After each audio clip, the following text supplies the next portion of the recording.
We are live. Are we? We are. Legitimately? We are legitimately on live streaming to the world. The dragons and the dungeons. The Dagwins and the Dagwins. How's everyone doing tonight? We doing good? Ready to go on an adventure too? No. Oh, well then. You can't make me. Chillin'. Oh, we chillin'. Come through, cat. Rabbies or rabies? I can't see. Rabies. Kitten rabies. I think it's spelt rabbies, but I think the intent is rabies. Please confirm. Oh, yes. Okay, rabies. Lovely. Nothing worse than rabies on a kitten. Kittens and rabies. No, okay. Please forgive my faux pas. Yeah. No, it's spelt the right way. Is it supposed to be? Oh, okay. I thought maybe it was two B's. Oh. Chutney? Chutney? He's chilling. Oh, Chutney got killed off last episode. If you haven't... Yeah. Spoilers. Yeah, make sure you get the, the whole... There was a whole, mid-episode that we did where Chutney died, so just let you guys know. Yeah, off screen. Yeah. So don't worry about it. We also saved the entire multiverse and... Yeah, campaign's pretty much over at this point. Yeah. So... It's a full TPK tonight. Yeah, so. I mean... That's well, we're the bad guys now. I mean, look at our situation. Yeah, self-explanatory. They're now in charge of the Dark Crescent Syndicate. So, yeah, big hangry boy right there. Gideon's dead too, but we just don't know that. Yeah. He's actually a zombie now. Yeah. We brought him back to life. That was a whole story arc. Good times. Spoiler. It was beautiful. Spoiler. It was beautiful. That was my favorite part of the whole series, honestly. Other than when Torque adopted all those children. Oh, so sweet. Then when Precordium lit them on fire. What did you call it? I didn't. Cheaper by the... Cheaper by the baker's dozen. By the baker's dozen. Okay, good. All right. Yeah. Now we're being sued and shut down. Beautiful. Well, I don't think we can get sued for that one, right? You sure? I'm pretty sure we can get sued for just about anything. I mean, Steve Martin is a nice guy. I mean, he's a hell of a banjo player too. So I've never heard him play the banjo. He plays the banjo? Yeah, he's fantastic. You really should pick it up. It's one of his... If you have never seen him on Twitter, you can also follow him there, and you see his banjo skills. He's phenomenal. I thought you were telling us to pick up banjo. I'll pick up a banjo and play. He wrote a musical as well. Played very poorly. He wrote a musical? Yeah. Red Star. I'm sure it's good. Are you sure? You sure? Did anyone hear me come echoing again? A little bit there. Is James, are you awake over there? No. Okay, cool. He's responsive though. Asleep and responsive. I want you to go get a thumbtack and I want you to stick it on the bottom of in your shoe and just kind of press it every now and then. It's like a lie detector test. Yeah, but we're just trying to get you a little wake up every now and then. A little go-go juice. Yeah. Little go-go juice. Just a little prick, to get you going. And chat can take that where they want. Anyway, here comes the Torque Precordium shipping. That's on the internet forever. I mean, I've already seen some shipping for some pretty interesting dynamics already exposed out there on the interwebs, so... Yeah. Oh, God. I know what you're talking about. Yeah, I don't know about anyone who's being shipped. Well, I guess it's time that we can actually... We should probably, start talking about the stream and such now. Okay. Yay. Hello, everybody, and welcome to another episode of Spelljammer Tears of the Moon. We're all very excited to have you all here once again for our starbound adventure. Before we get started, there are a couple of things I would like to address. Firstly, I would like to apologize for my low microphone levels on the third episode, Neogi Please. But hopefully, as most of you can confirm for me in the chat, my levels are rectified this week and far more pronounced than they were previously. Second of all, I would like to let you all know that if you're interested in more of our content and what we wish to do with the channel, on Friday, I will be doing a little Let's Talking style live stream where I cover a few of the more commonly asked questions by those of you out there in the web space, as well as discussing the plans for our 5th episode, which is going to be a charity live stream. We intend to use every milestone, i.e. the 5th, 10th, 25th, 50th, 100, etc., with some other dates sprinkled in amongst those as our days to do a charity live stream. Our charity live streams will primarily, at least for the time being, be focused around supporting charities that seek to aid those who suffer with mental health disorders. So hopefully you can all get behind that and help us do some good with what we are trying to establish here. Oh, that's amazing.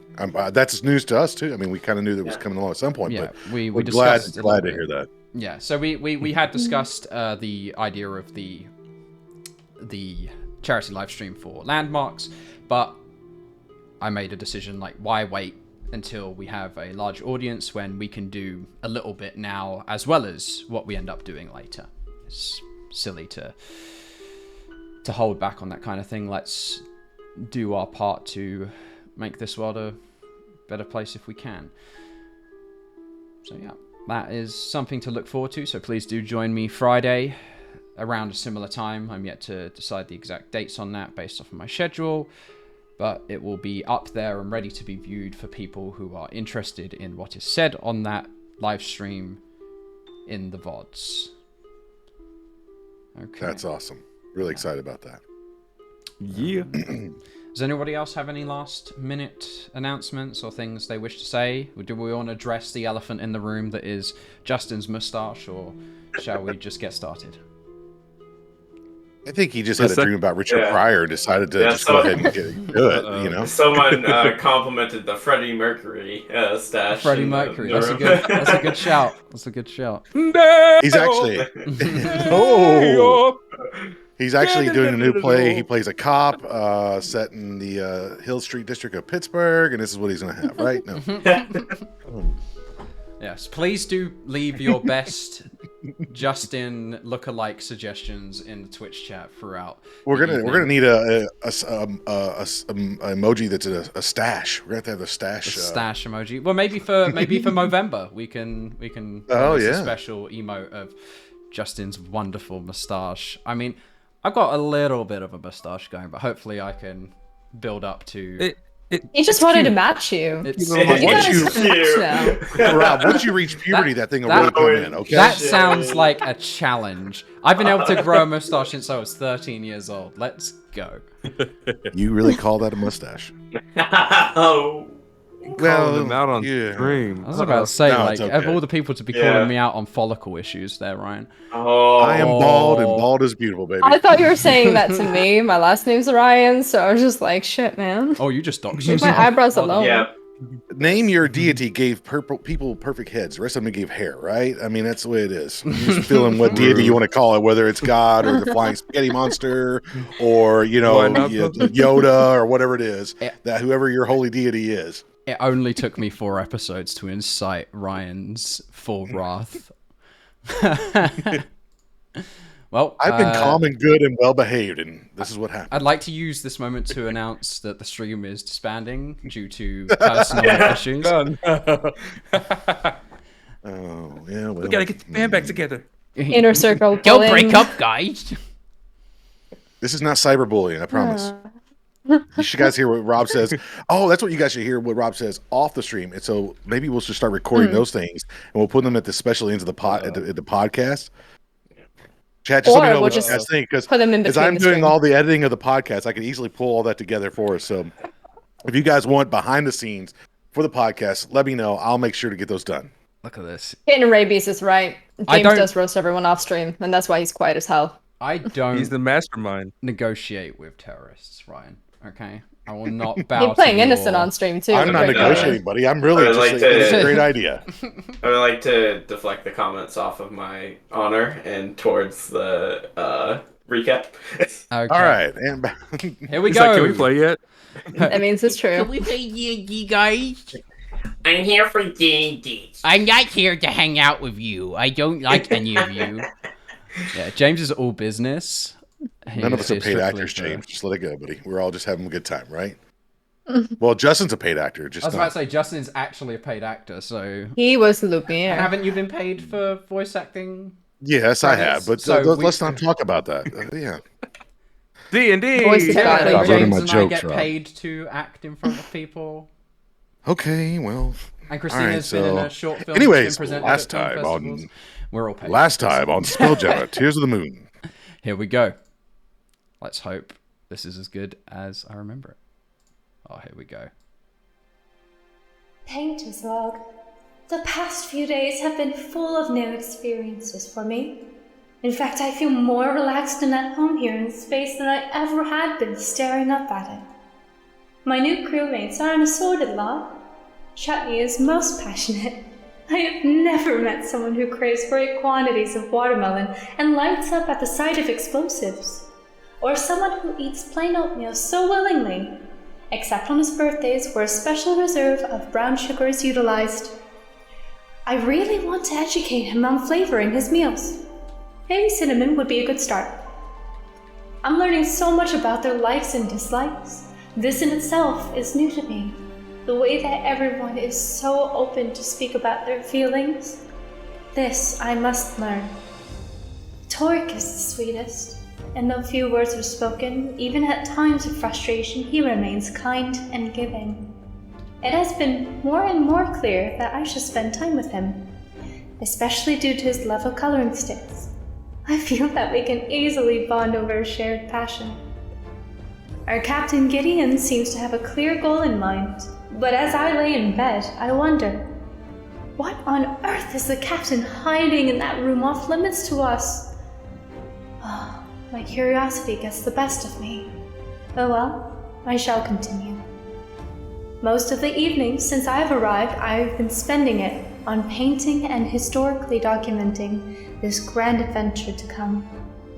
So far, I have produced a nearly finished render of the Artemis, but I still lack that exact proportion due to that damn secret room. I have also begun working on busts for each of the crew members, what I could remember of the landscape outside, as well as some new poems. To my surprise, this very morning was alight with laughter and celebration, as it is Chutney's birthday. A warm scent of vanilla floated through my door, waking me, while her Torque was in the kitchen, up early making a most spectacular sight. Intricate tiers of cake with icing, decorated with what appeared to be a bomb. I was at a loss for words at how wonderful it was. This morning seemed to pass us by all too soon, and this became only clearer, how moments of joy fly in an instant as we stood in the Underasteroid. First in a dimly lit cavern separated by a massive chasm, and then fending for our lives against deformed arachnid-like creatures called the Neogi. Just as we thought our luck was about to turn, we were ambushed. Before us unraveled a towering, grotesque form with an hungry, glistening eye, and the tentacles slapped and coiled with malice and dared us to fight. That is where we left it.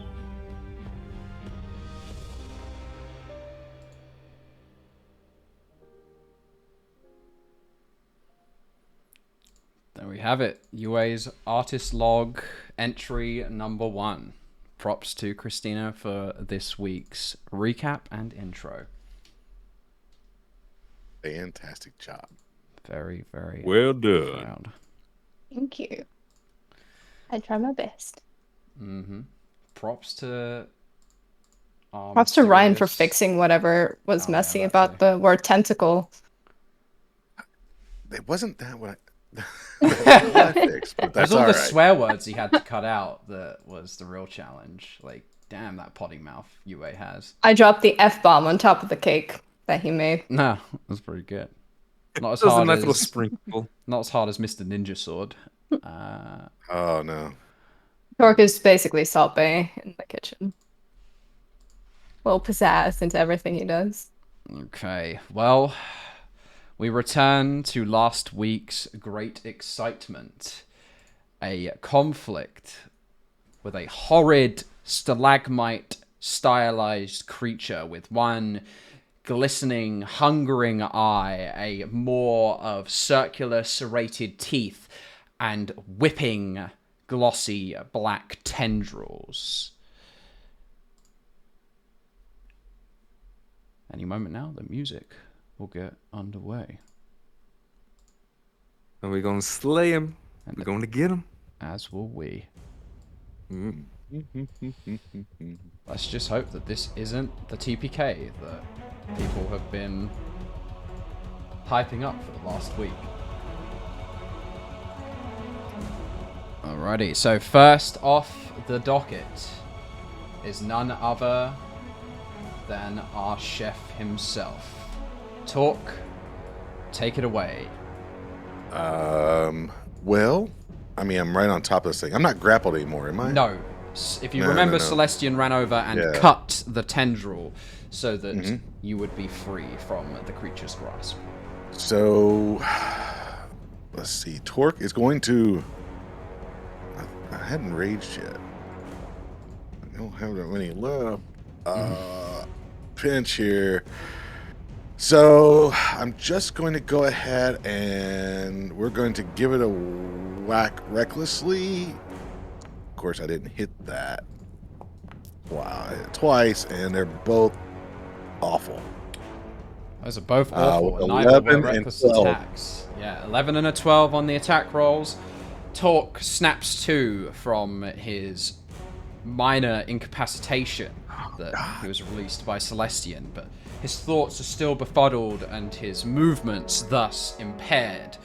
You swing wildly at what looks like 2 stalagmites beside each other, but you swing for the wrong one. Yeah, just split them right in between. It's all. Torque doesn't understand what. That's all he'll do. He doesn't want to move. Doesn't want to take an attack of opportunity. Stand back, Torque. Celestian get. Celestian brandishes the long sword over his head and cuts diagonally across the stalagmite in an attempt to open up a wound. Here we go. Long sword attack. Oh! Hello. Oh, hello. Let's go. Celestian big came crit to daddy. play. Big critical hit. So with that, Celestian cuts across the lower lid of the creature's eye, causing it to wince and a blood vessel to pop. Purple, undulated, viscous liquid spurts like a fountain from the tentacled creature's eyelid, dealing 7 slashing damage on the first hit. Celestian will follow that attack up with a claw attack.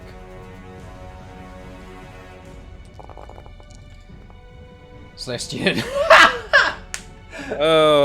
Technically another crit. The duality of people, right? So Celestian, with his first slice, is confident. He rears up to bring down the front claw, but as he does, the spraying fluid from the creature gets in his eyes and causes him to recoil and stumble backwards. That ends the Dragon's Nat turn. 1. Precordium, you're up. Nat 1, everybody. That was pretty awful.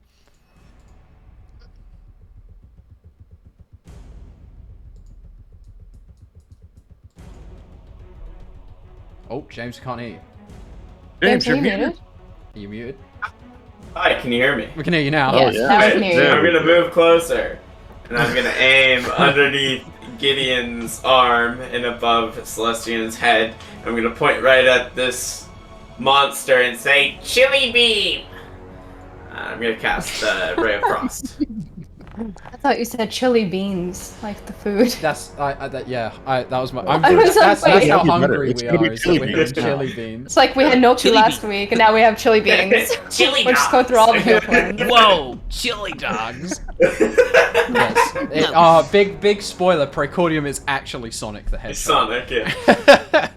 Okay, the He ray is of blue. frost scores across the battlefield, leaving a trail of rime on the ground as it passes. It threads the needle between Gideon's legs and the Dracon's reared up body, and once again it just hits the creature in the center of its mouth where it's gaping. Like the Throat roof would of be- its mouth freezes over. Oh, that's yeah. awful. You're Gives it cool, brain man. freeze. Oh, he Yeah. gets that's a Yeah. really terrible frosty. Oof. After that shot, Gideon will look back and say, "Watch where you aiming that thing." I know what I'm doing with my beans. His magic chili beans. Chili beans. Does that end your turn, Precordium? Don't spill the beans. Yes, though. it does. Okay, you're up. Piggybacking off of that, she makes sure she gets it right between Gideon's legs and throws Sacred Flame. What are y'all doing aiming underneath my legs? There is another side. So Yue extends out her painter's brush, and from it a jade, radiant, draconic flame serpentines towards the Urophion, but with all that is going on, he is flailing and attempting to avoid oncoming attacks, and does actually manage to contort his bony body out of the way of the oncoming sacred flame. We're not doing a lot of damage. What happened from last week to this week? That's a 15 on the dexterity saving throw for the Urophion. You guys just hated the Nyogi more. I think that was where the motivation was Yeah, coming there from. was a little bit of I mean, it is a tree-ish thingy, stalactite thingy. It Yeah. shouldn't be that hard to hit, but apparently so. Yue, does that end your turn? Yes, that does. Okay, Gideon, show your crewmates how it's done. Lead by example. Yes, He's sir. huge.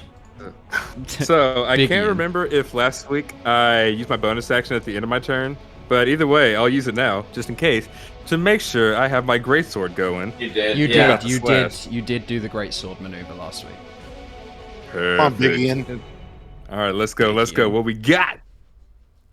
And I There we go. Yeah. Extra D4 of damage on there too. Oh yeah, let me roll that real Big quick. money with a 25 for not. Oh, wow. So the magic sentence is, and I oop. And then maybe we'll succeed. Did somebody just say we Yeah. weren't dealing very much damage?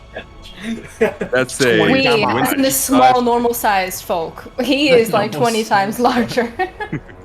That was a 25 to hit with a total of 20 damage. That is some big damage right there. That's 17 slashing, 2 fire, and 1 biggie in damage from the enlarge. Does that end your turn, Gideon?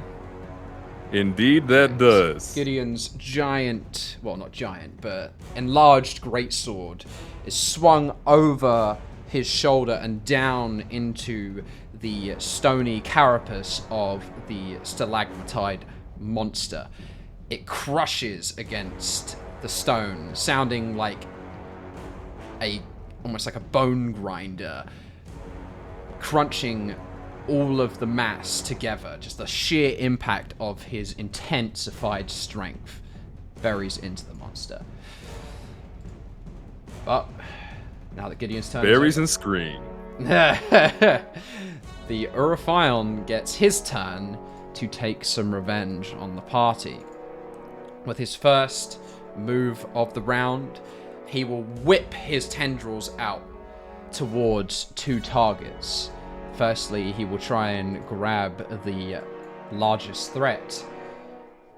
Gideon, a tendril comes flying towards you, and then secondly, Celestian, who has deprived him of 1 tentacle that has already spurted back out, grown back instantly after it being carved off, will be the subject of the secondary attack.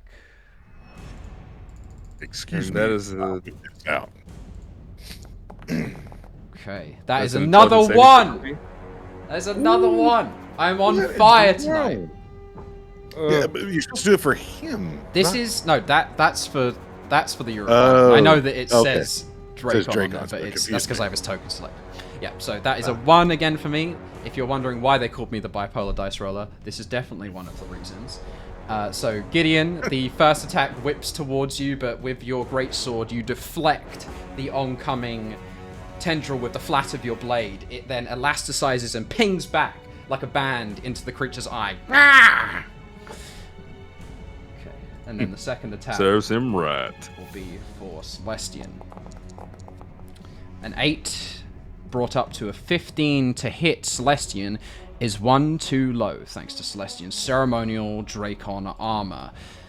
Celestian, in his rearing back, wipes his eye, sees the oncoming tentacle, and uses the hilt of his blade to catch the tendril that wraps around that he now grasps and grapples with. That will end the Urophion's turn. Talk, back at the top of the round. What are you going to do?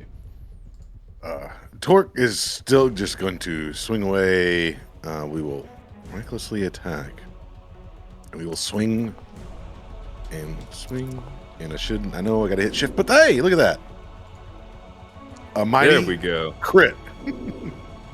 With 30, that only gives 10 damage.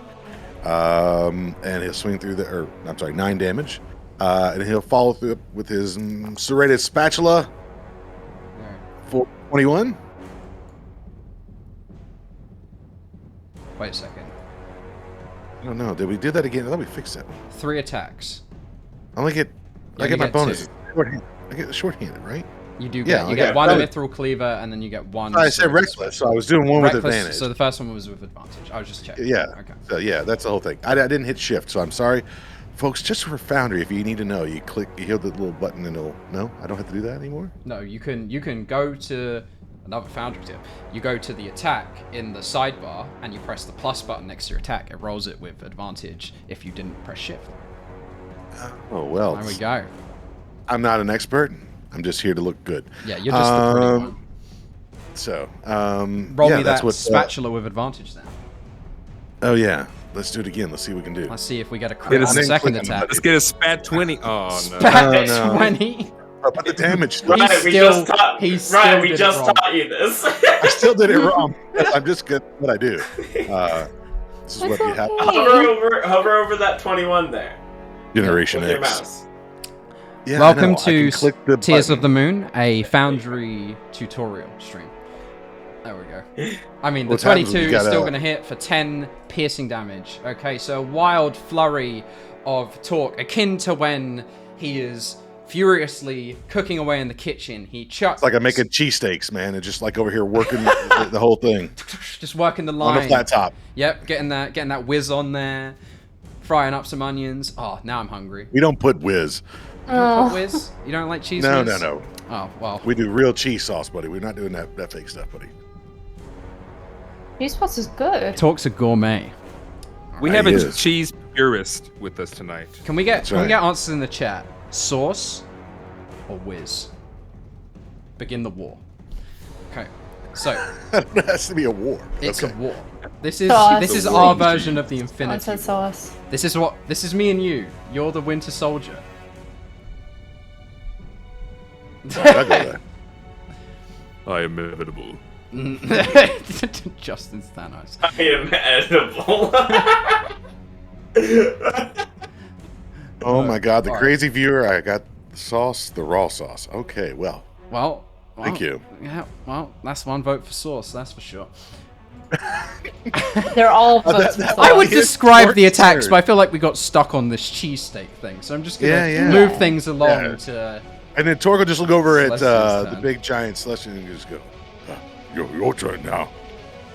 Not bad, Torque. Watch this. Longsword attack from Celestian.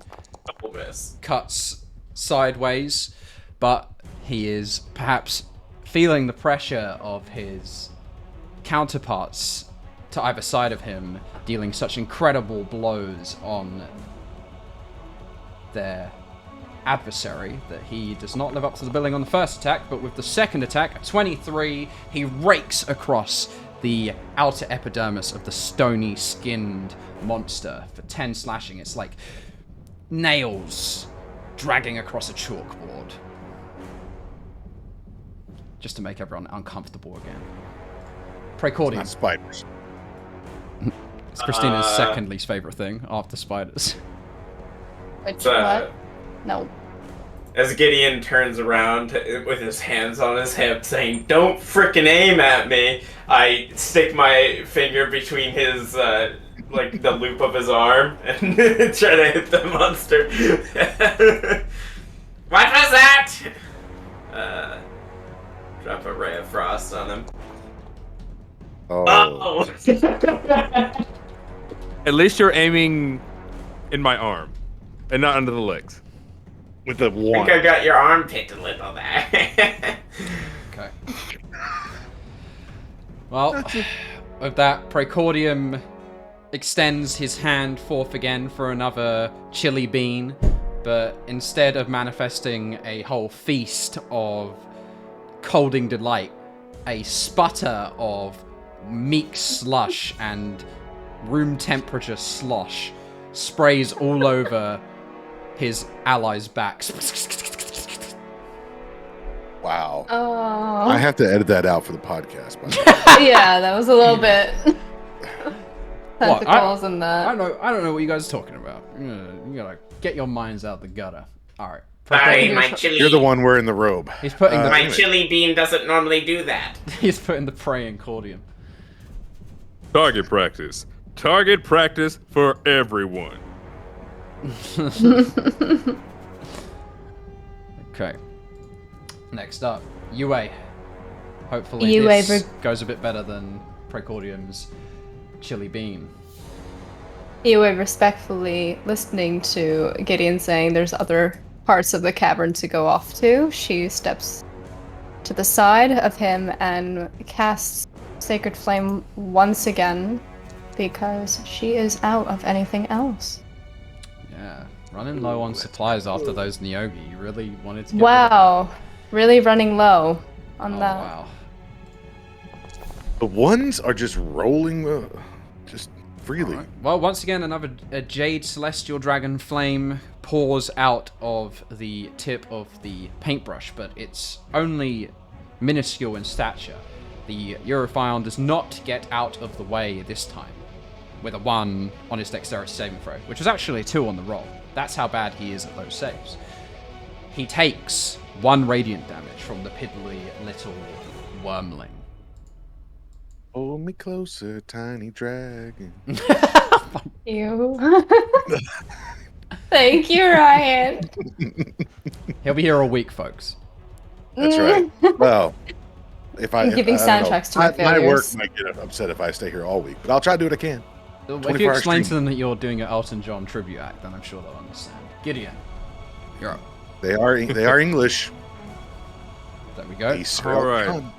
I give you permission. So Go ahead. our stony, scaly friend, he has one big, ugly eye, doesn't he? Oh, he does indeed have just the one big ugly eye. Well, it's so ugly, I'm aiming for it. Oh, are you calling make your it look shot better. against the eye? Let's do it. Why not? Okay. That's fired. Yeah. Let's go. Ooh. Alrighty. So, Come through with a 22 to hit. okay, Gideon takes the great sword once again, and this time, instead of arcing his swing over his shoulder, swings from the hip and carves across the tip of the creature's eye. I believe. What's the film on the top of the eye called? The film on the top of the eye. That's it. Thank you. That's the technical term. The Gotcha. film on the top of the eye. Yeah, that's Seethers. what I'm here for. And you watch it peel back. The creature then winces in pain, trying to moisten the now exposed raw eye beneath the film. I would have told you, but it's cornea. I thought it was the cornea, but I thought the cornea was inside the eye. Orca look back at Yue and go, is that 1,000-year-old egg? She starts laughing. No, it's not. And even in a time where everything should be serious, she kind of falls to the floor and starts laughing a little bit. Because she's just lost. Is that 1,000-year egg one of those easy ones, or?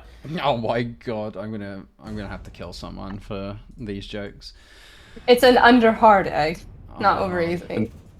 That was also for 12 total damage. Yeah, 12 damage. Did you roll your d4? You did not. Look at me not rolling my d4. You don't want that extra D4. d4 damage from the enlarge? Boom. It was Give 3. me an extra 3. Let's make that 15 total. Okay, Urophion is beginning to grow desperate. He doesn't have much. Like a He drunk can guy at do a in this bar at situation. the closing time. He's getting desperate. Okay. Oddly specific. Will try to grab a hold of the gentleman who scored a healthy critical hit against him and the one who is the size of the cavern. Tendril attack firstly for Gideon, the captain of our ship. That'll be a 16 plus 7, a 23 to hit Gideon. That's a hit. That just about does it, doesn't it? Okay. Now, I would like you to roll me, on your turn, a save, but not right now. What Talk. kind of save? It's going to be an intelligence save on your turn. Okay. Perfect. What? Talk. 23, and that would have advantage as well. Let me just quickly roll up a d20 to see if I score a crit. This is just for petty reasons. Okay. 23 is most certainly going to land, is it not? On Torque? On Talk. No, it misses. Okay. All right. Yeah, it hits. That hits. Torque's AC is 17. Okay, Talk's AC is not high enough and is now grasped inside the pulsating tentacles of this horrid nightmare creature. And the Urophion's turn. Talk. Roll me an intelligence saving throw. I love saying that to you. I don't want to. This is not, Barbarian, please roll me your intelligence saving throw. yeah, I think it's rigged. The system's rigged, my dude. That is... Oh, that's awful. That's not good. That's just about as bad as it gets, isn't it? That is a 1, and that comes even with the bless that I had. I am now at 3. I don't know if we have any maths whiz kids in the chat or who are watching this video after the fact, but if you want to calculate what the chances are of how many 1s we've rolled thus far out of all of the rolls we've made, that would be an interesting little science experiment. That's a lot. Yeah, the probability is not in the favor of all these 1s, but Talk is once again incapacitated, dumbfounded, stunned, as his mind is assailed by horrid psionic energy. 69% pair. Nice. Nice. Yeah.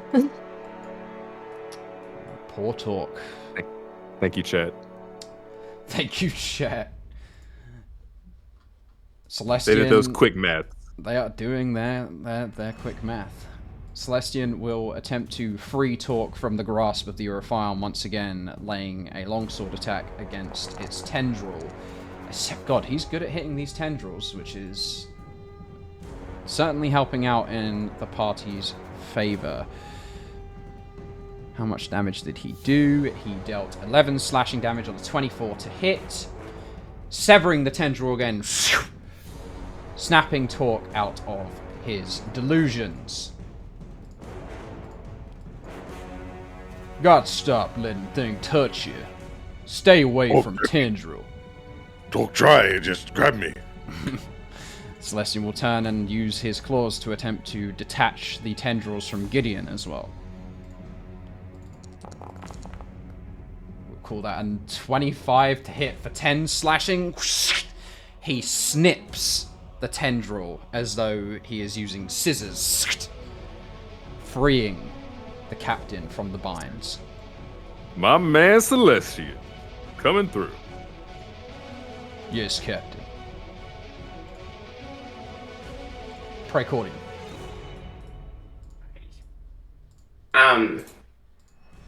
This is getting a tad serious. So I'm going to cast Scorching Ray. I mean, Fire Lance. Cast Scorching Ray. 1. Why not call it Scorching Prey? Scorching Prey. That's a good one. Was that you or was that the chat? That was me. Oh, well done. Props to Christine. You're welcome. Oh, these are good rolls, James. That'll be your logo on Thanks. your sweater from now on. That's what the ladies call it. There's one good roll in there. Scorching Prey.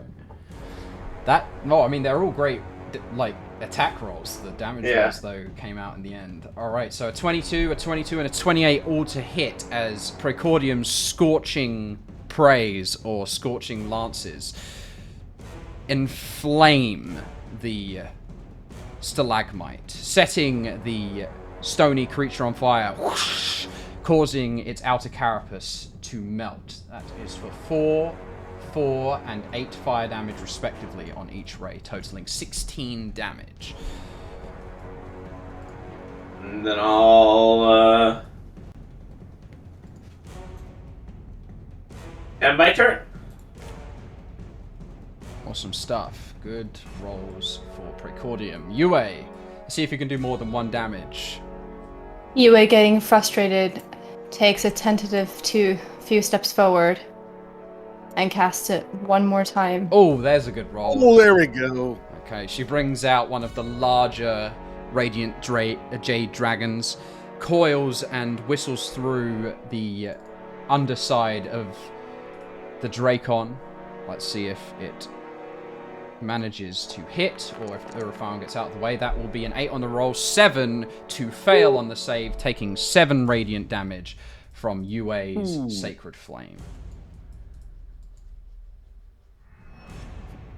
You want to give it the old Yue blows on the end of the paintbrushes? No, she just flips it through all her fingers and then sticks it back into her hair. Nice. It's a cheeky smile. Like it. Gideon, no longer grasped by this horrid creature. And no save required? No need of a save, because you are no longer grappled. Perfect. Homeboy is not looking too great, is he? He is laden with cuts and bruises. His eye is slit open. The top of his mouth is still frozen. And he is just seeping purple viscera onto the ground. Okay. Let us bonus action switch my greatsword over into whip form. And I want to try to wrap it around him, squeeze it, and make it pop into 2. Oh, we're going to give him some of his own medicine. Let's try this. Yeah, whip and the nay-nay. Oh my god. Am I a joke to you? Let's go. Let's go. That is a 21 to hit.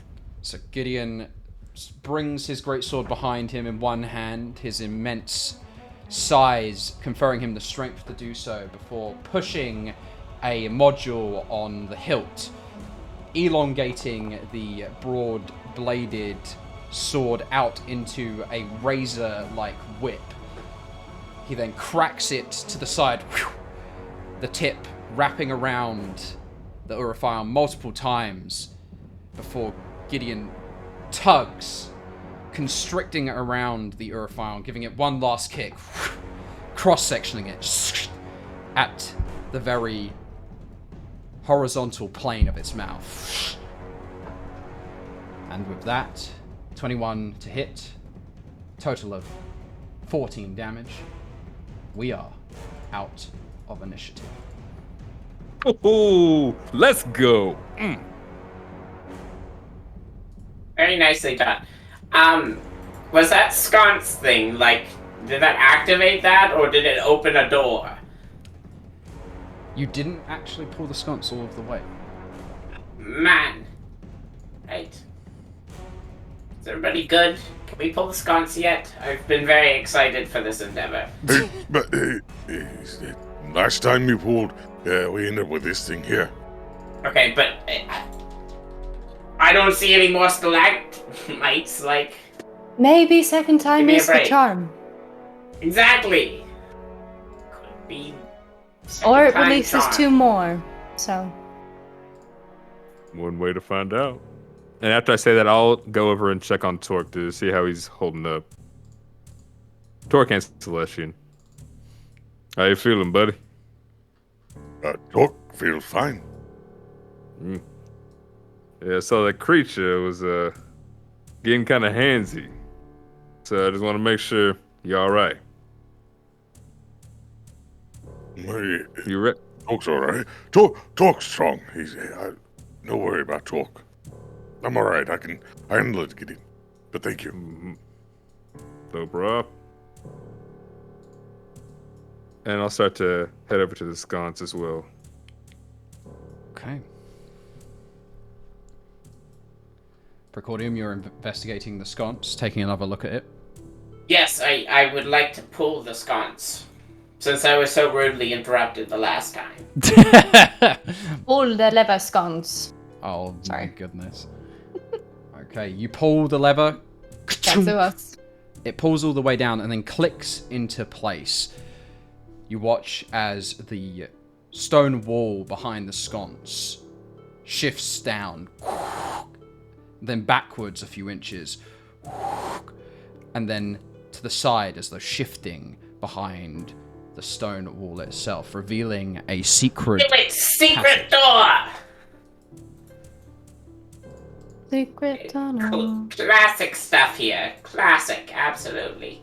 Secret tunnel. However, it is a rather tight What do you- squeezing corridor. What Here do you you are, mean Gideon. classic? And I'm gonna dispel enlarge. Okay, so Gideon shrinks back down to his regular size.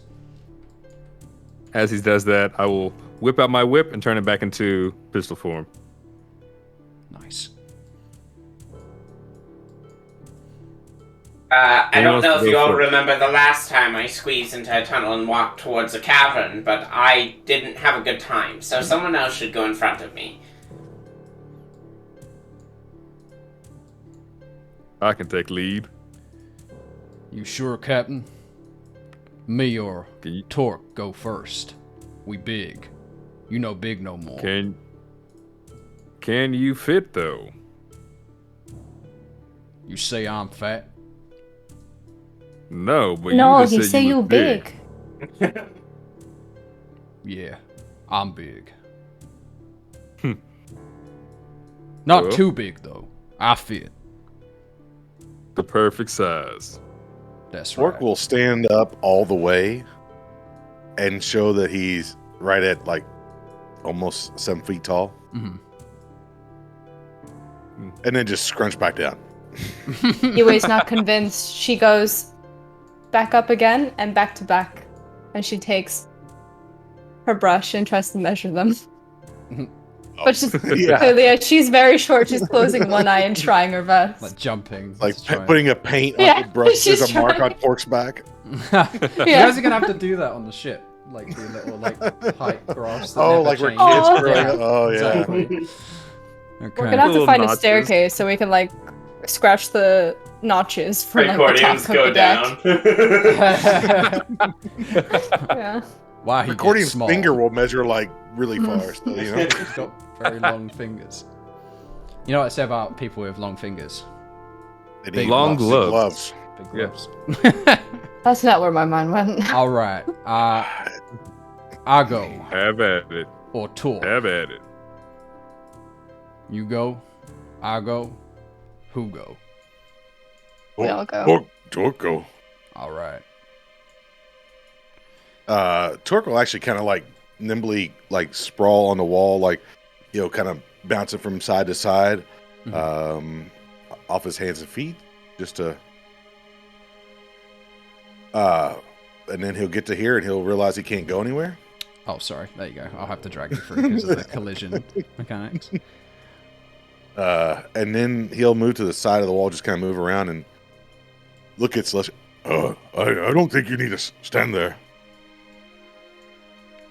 Sorry. Some mysterious force make go in middle.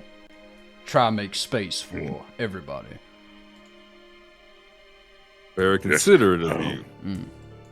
There's more space here. Yeah, by light, I come over here by you. A.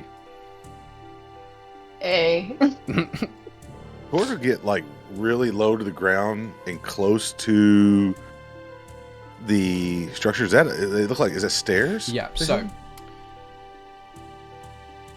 the trail of torchlight. Oh, sorry. Beyond the secret door is a short passage that leads to a set of worked spiraling stairs. The trail of torchlight descends downward into the bowels of the asteroid.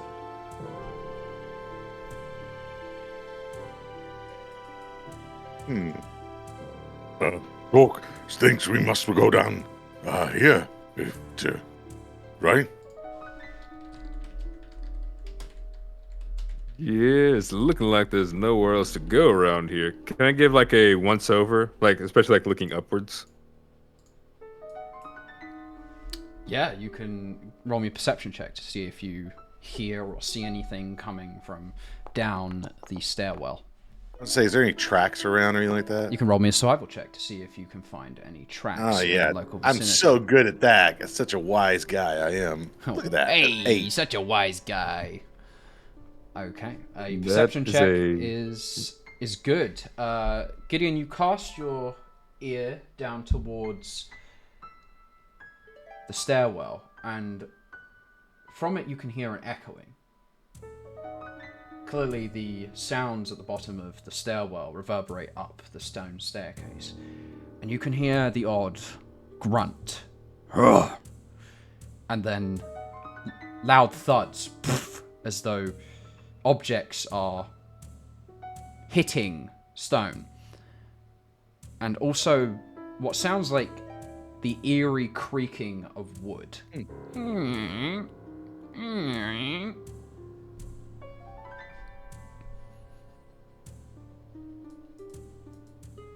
I see. I will relay that to the group and say, I think below us we got some kind of assembly line or some kind of creatures working on something. It is not safe to go then. But isn't that maybe the squid face? Is that we're supposed to find? Perhaps. We're going to be facing down with a mind flayer. Just give me one moment to collect my bearings. And I'm gonna swell up some magical energy and use my Font of Magic ability to get myself a second level spell slot by spending 3 meta magic. Okay. If anyone needed a hint as to what class you're playing, I find think the, I've used meta magic. We did it with the have we done that already? Okay. Yeah. There we go. with the asteroid. Oh yes, you did. That's true. Yeah, I You did. did. You torched that asteroid. Okay.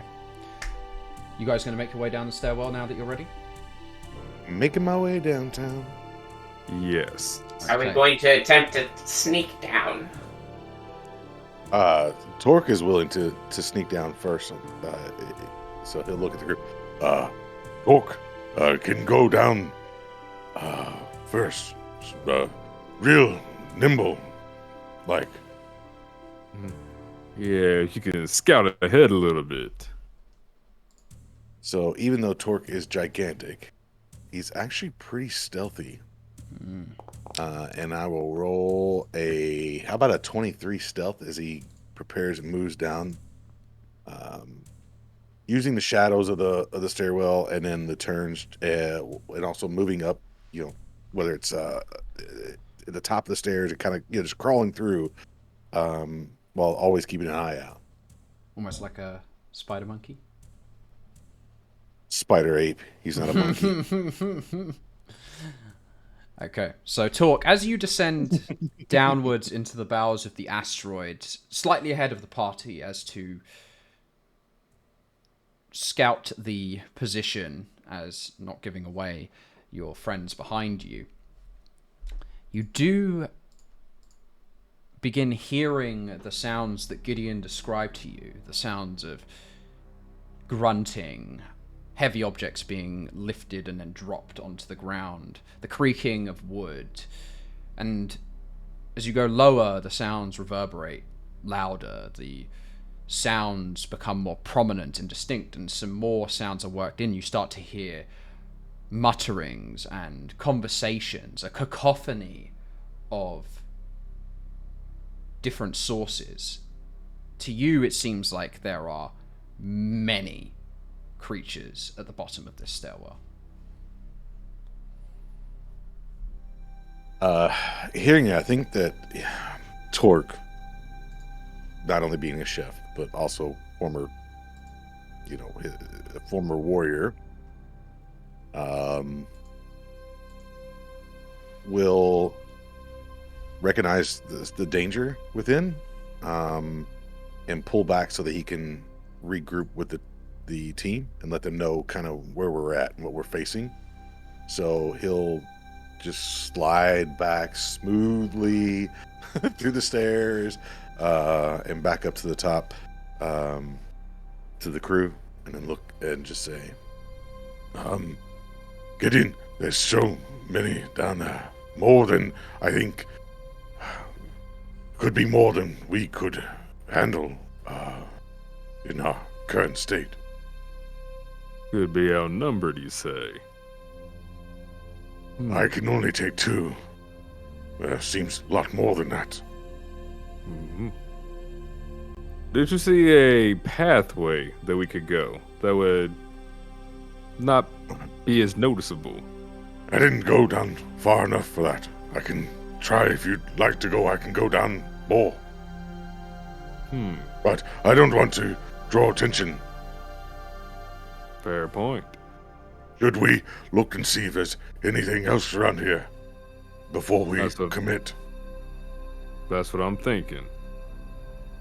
And yeah, because he'll remember there was still another path we could have gone closer to the tentacle thingy. Yeah. So East. Yeah.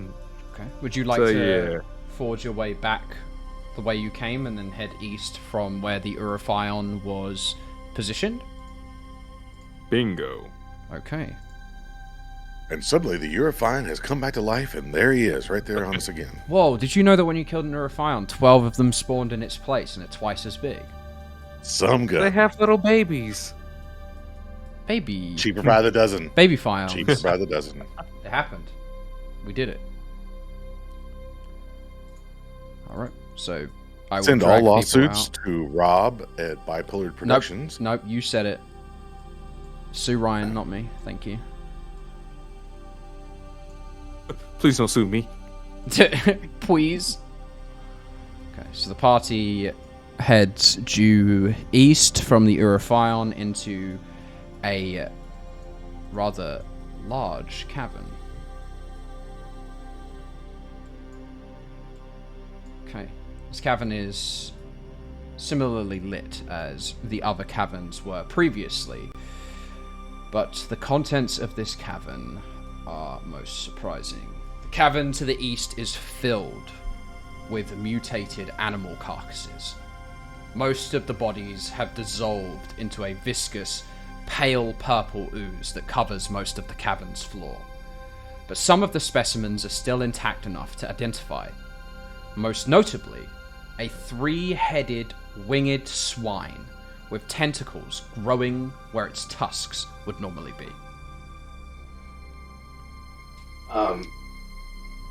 Did I ever do a roll on Mind Flayers?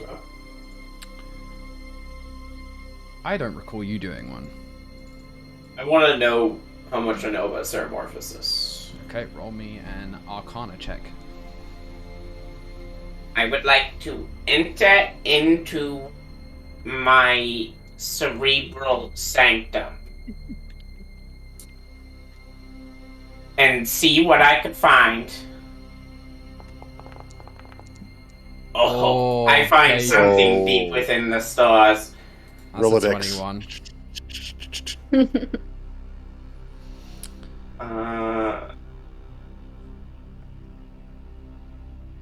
I think that the mentor that he would like to think to would be Gamelon. Wonderful. I don't know, would it be in like inside of a classroom, Rob? So your discussions with Gamelon happened primarily in the sales floor of his curio shop. While you're inspecting the newly discovered magical wonderments that Gamelon's apprentices are to be selling to the general public and those who come to the Rock of Brawl seeking his wonders, you guys spin off into a conversation about one of the more peculiar patrons of Gamelon's curio shop. An Illithid walks in, looking for what he calls a proctylizer. It's Mr. Gamelon. I know it's rude to ask about other people's appearances because, as you have said before, I am very strange looking as well. However, why does that man have tentacles on his face? Well, that, my dear boy, is because he is an Illithid. A humanoid, most likely human, who was processed via the metamorphic effect of ceremorphosis into what he is today. A creature, a part of a greater whole, a hive mind, if you will. There are many like him, and they all share a consciousness via the relay known as an elder brain. They all look like that? Well, yes, almost entirely. Different Illithid colonies and nurture rather than nature may result in an Illithid appearing slightly differently to another.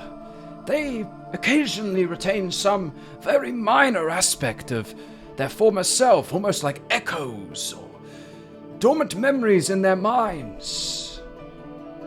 But most of that is born out of them by the tadpoles and placed directly into their eyes, that then worm into their brains, destroying them from the inside out, changing them into something psionically potent.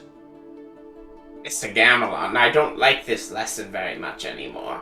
No, I think it's fascinating. Such peculiar creatures, so very unique.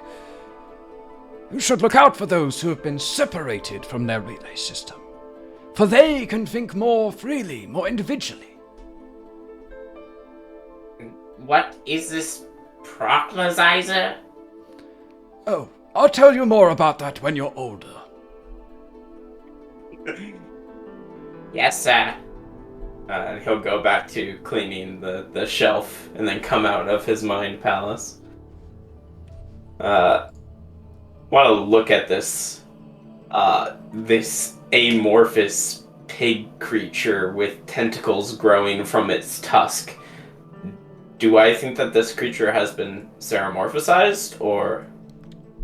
You can roll me an investigation check on the creature to see if you can identify any of the processes, but from your Arcana check, you will gain advantage due to your prior knowledge of the creature's exposure. 17 on the roll. You, whilst investigating the anatomy of this horrid creature, do indeed see many of the telltale signs of the process of ceremorphosis, the graying and then rubberizing of the outer epidermis, the dislocation and shattering of the facial structure, followed by a bulbous backing onto its head, from which is contained a enlarged cerebrum. You do believe that these creatures were in some way ceramorphosized, similarly to how a mind flayer would also be. Everyone, this is all very wrong. He's gonna, glance around the room. Whatever you do, don't let anything get inside of your eye. Wasn't planning to, but thank you. What about the dust? Sometimes dust gets in your eye. Best to take no risks. Gideon, goggles up.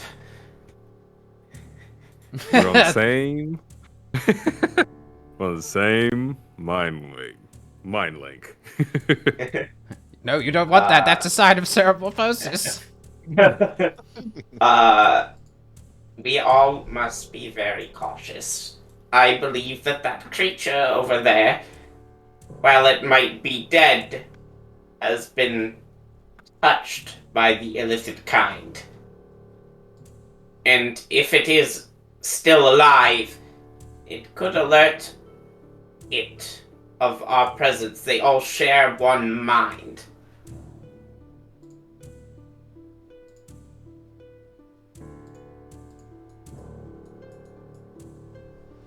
So, pray tell, what do we do? I don't know. Got I'm the brain, not the brawn.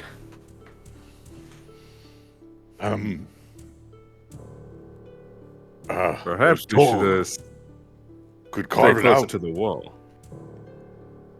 Carve it out. What you mean? We don't want to just kill it off. It looks dead from where you're all currently standing. You could roll a medicine check to confirm that.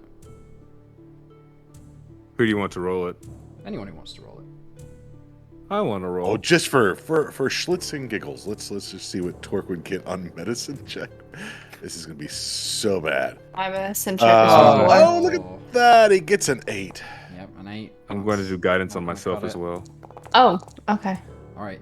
Yue, whilst this creature's warped anatomy is unfamiliar to you, you do recognize the basic biology of the creature that still remained in this ghastly hybrid. And based on the wounds that have been enforced on it, you don't think that any boar or creature of this type would be able to sustain through such an injury. You think it's most definitely dead. Do I feel like if I go near it, it has like any contagions or anything that can... So that's what Precordium is warning you all of, is that... So could I just fireball it or something? Do you have fireball? If you exterminate had it fireball, real you could. Sacred flame it. I say we just keep a wide berth, as Gideon has so widely mentioned. We should be fine. Okay, Should be. So you guys want to go around it. The issue is that whilst there are a few corpses sporadically placed here or there around the entrance, as at the deeper end of the cave where you can see light issuing out, there is a giant pile all the way to the 20-foot high ceiling of these discarded mucousy corpses. Torque will just raise his hand. Torque can climb, maybe around, see if there's anything here. If the lighting is not good and he accidentally touches something that he doesn't see, could he get sick? If anyone should go, it should probably be me, since I got my goggles on. I think bad idea, Captain. Maybe we should take the staircase. Yeah. Better devil know than devil don't.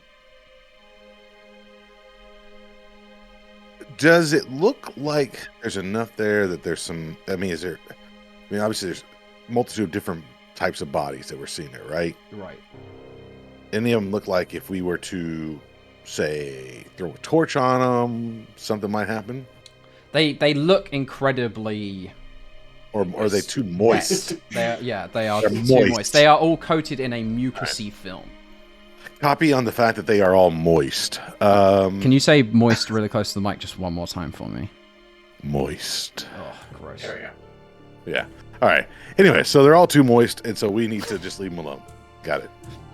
This chamber is just Back down the too stairs. moist. The chamber is too moist. Got it. Okay. Stop. Let's Torque will look at. We must leave. No, he wouldn't even do that. He wouldn't say that. He would just turn it around. He wouldn't say, "Let's leave the moist chamber." He would The chamber of secretions. Oh, So, well, that's just too far. There's a line. Wait, Did I cross it? Was that it? since My bad. Gideon Somebody- Valir in the chamber of secretions. somebody just quickly take a clip of this so I know where to edit this video. Thank you. Yeah. No, you don't have to edit it. I have to pull it out of the. This is one of those that you could put on the out there. The whole moist discussion. Anyways, this is your next TikTok. I will pull it out of the podcast. Please do. I thought the opium part was the next one. No. Oh absolutely God, not. no, that's never going on there. No. was bold. Okay, so Torque will then just listen, and I guess we're moving on. Okay. It does seem like like from where you're standing, it's very unlikely that there's going to be another passage anywhere in this chamber. If there was going to be one, it might be behind the giant pile of viscous ooze-ridden bodies, but as Precordium has warned you, it's probably best not to go digging through them. To the stairs. To the stairs. I'm up the stairs. All right. My head is already bulbous enough. The stream emote likes to beg to differ. I agree with Chocobo. He said we should name it Chamber of Secretes. Secretes. Oh, Christ. for the podcast episode, Yeah, the Chamber of Secrets. yeah. I was about to say, how's that in any way chutney inclined, but also. Oh, we're gonna get in trouble with some lady who wrote a book about some wizard school. Oh God, don't. I don't start. think we can get in trouble with her anymore. She's been pulling everything onto Twitter. Yeah, let's not bring her into this. Yeah. Well. Yeah, we already have other ways of getting ourselves cancelled. Alrighty. After conversations. Just To start. Exactly. The Jason waves chamber of his hand. Hey! secretions. Alright, listen. Cancel. This is- Cancel. This is the plan. How about we walk down there like we're supposed to be there, right? Like we just go, just walk on in. What are they gonna do about it? Kill us? I mean, Kill us. Yes, they can do that. That is an option. Yes. and we'll just kill them fast.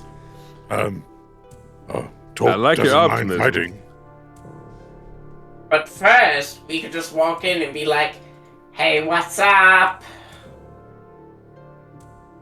Perhaps. We're here for the deal." Maybe. Did you come from a Bud Light commercial or what? My Yeah, fellow I get- dudes. Maybe Gideon should do the talking. Torque's not great at talking to people. Oh, I'm very good at talking to people. Oh, okay. I'll be like, Let's. I just thought of Hey. something, but "Take us to your leader." Gideon's our leader, though. No, their leader. They can just take us right to the mind flare. So I'll walk down there, acting like I'm all important, and say, "Hey, we're here for the deal. Bring us to your boy." Do we know this guy's name? I don't know. Were we given this mind flayer's name? I think we were. You were. No. Did anyone take Oh, a note on claw. that? No. No, that's a different bad guy. You know that that's not his name. it's Tentacool. No, Torque would not we'll get sued remember. by It's- the it- Pokemon Company for that one.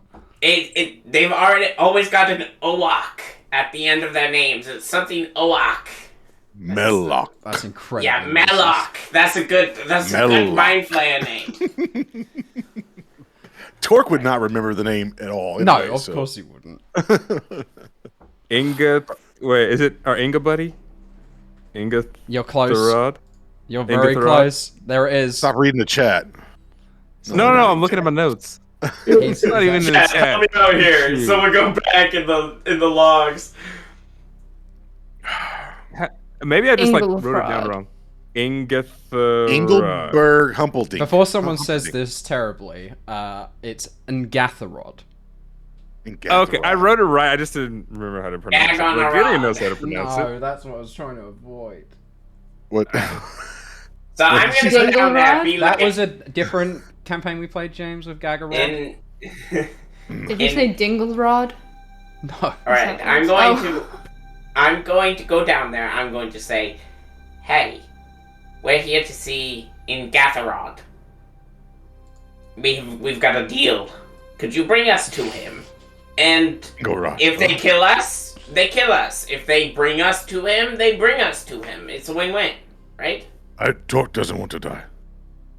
Well, no, we And kill them. We won't die. We'll win the fight. Oh, you said they killed us. I did confusion. Oh, sorry. Just a Scratch heads up. that. They probably know who I am, and they probably don't like me. So, seeing my beautiful face, they might shoot on contact. There's a lot of folks don't like you, Gideon. Remember Maybe all those you folks go in the on back. Oh, You're not wrong, Torque. Come again, Prey? Just go in the back. and behind big giant Oh, horseman. wait, or I've the dragon man. seen this in a play. We'll have you in pretend chains and bring you down there like we caught the Gideon. I believe the character Chewbacca. This on Cars 2. Cars 4. No. No. Chewy Our vodka. DM is so done with us. Yeah, well. Alright, so we have you in chains, we bring you down, say, listen, Good. we brought this guy for Ingatharod to eat his brain. And we'll get led right to him. But you won't actually be in chains, you'll just look like it, you know? Oh, pantomime. You can put Pantomime. both of us in there. If you put both Gideon, if they know Gideon, they will know Torque is his right-hand man. You turned on him, that's the drama. Oh, all right. Okay. There we go. Torque, hate Gideon. No? Is that what we're going with? Yes. Okay. Alright. Yeah. So we go down there. Just pretend, Gideon. Gideon, I don't hate you. I promise. Same to you, Torque. I still like Okay. you. It's all make-believe. Alright. Mhm. Everybody ready? We're gonna do this? I can draw note on Wait. with crayons. One or question. the- One answer. We have cover name. Gar's task Um, force from above. I don't know. I don't think these people will know us. So, like, My name Dork. All I right. changed name. They ask me X. You X. Me Dork. right. I had a good school friend named Dillon once. That will be my name. Dillon, huh? Yes. That was two. No, you references kind of in the look same like a sentence. Dillon. Yes. We've got Dillon X. UA could be UA. EU. You? Ew. Yes. This is my associate Oh, you. what X. name do you be? I am Dillon, and I must ask you to bring us to your leader. What UA's name? Bing. You. Bing. Ice. Ice. Ice. I like that. Ice. Ice. Bing. Ice. There are Ice. so many callbacks to campaigns that we played without any of Right. our audience watching us. It's just That's so right. ridiculous. All right, we've got Ice, X, Dillon, X. and I'm bringing Torque and Gideon in because Torque is mad at Gideon, and we want Gideon's brain to get ate. Can I Torque think have this me? will work. I honestly think it's foolproof. Can Torque go by Dork instead Okay, of you're Torque? Dork now. You're Dog. Yes, you are Dork. His you real have name's been succumbed- Dork the whole time. Yes, you have succumbed to the darkness. The big twist. Alright. The Dorkness. Alright. 3, 2, 1. And I'm gonna start walking down the stairs. People are saying they should call you Fork. Elder's Blast. Oh, there it is. Okay. Oh, pretend like your hands are tied up, Gideon. So this is the But plan. of You guys are course. going to descend down the stairwell. Yes. Gideon pretending to be restrained Yes. due to a disagreement between the two best friends. Torque will keep his hand on his shoulder, like gripping him and like guiding him down the stairs. Okay. Well, as you descend once again, you hear the cacophony of noises grow louder and louder and louder until you find its source. At the bottom of the stairwell, you find a vast cavern, cross-sectioned by a latticework of boardwalks. The cave resembles the network of piers and mooring stations found at Bra's edge. Walking on both sides of the wooden planks, i.e. the top side and the bottom side, simultaneously, are heavy-set, grey-skinned orcs, milling around carrying cargo from the many splintering subterranean passages towards a bright red wooden vessel, which has been worked into the shape of a Humboldt squid. Though, there is something particularly unique about this squid ship. It seems to be almost twice the size of the standard model. Stood atop the ship's warped black herald of sprawling coils stands a peculiar figure.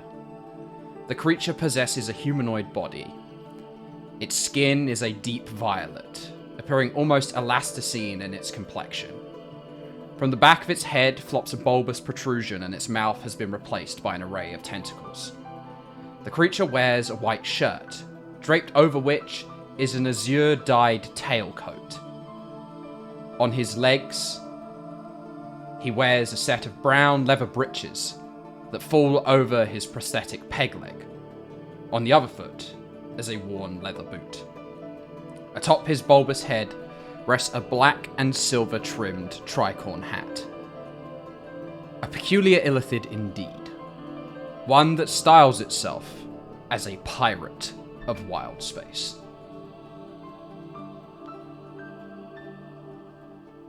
Would Torque notice, because obviously he's journeyed quite a bit throughout, previously, would he notice that this ship is absurdly larger than... Oh, it's normal one? immediately recognizable to all of you that this squid ship is twice the size of a regular one. Okay.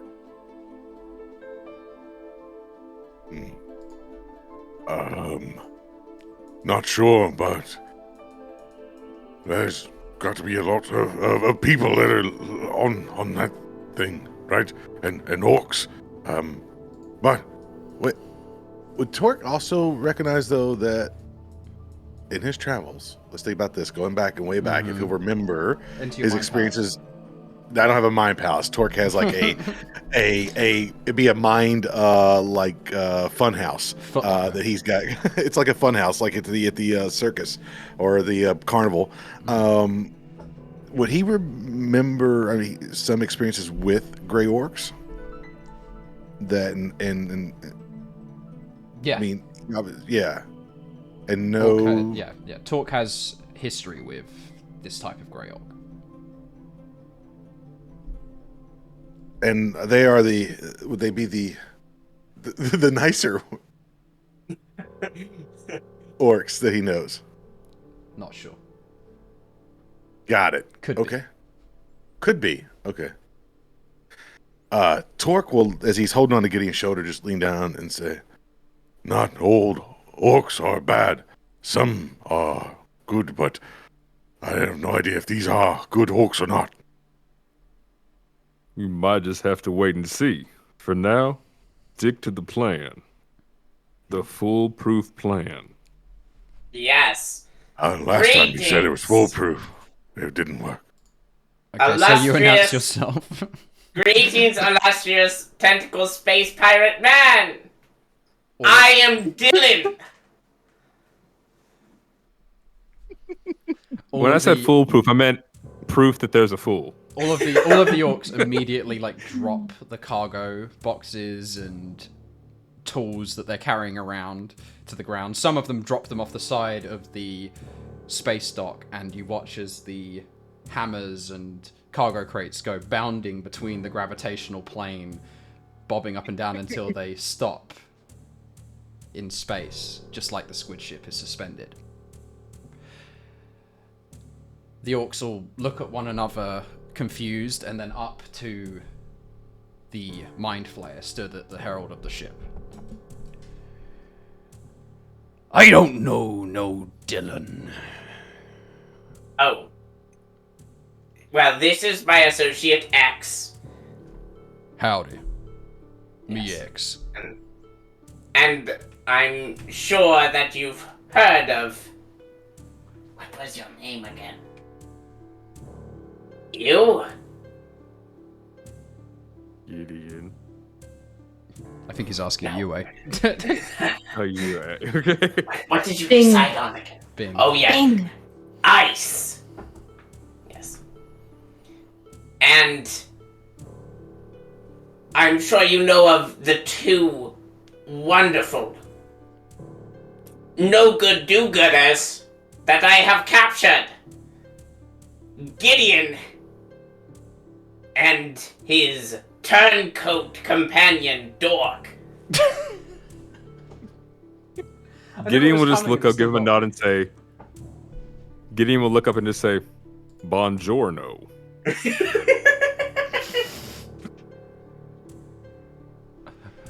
I've never seen any of you sorry saps in my whole life. Oh. We're here to make a deal. Well, out with it then. I'll have you skinned. Well, that's not very nice, I'm a busy Um, man. right? Turn to Gideon. What do we want again? We want to meet in Getherod. That's me. That's him. That's him. Oh, we want everything you know about Gnarlclaw. He rolls his eyes. And what business do ye be having with the screw? Well, Is he the screw good thing or bad thing? Screw!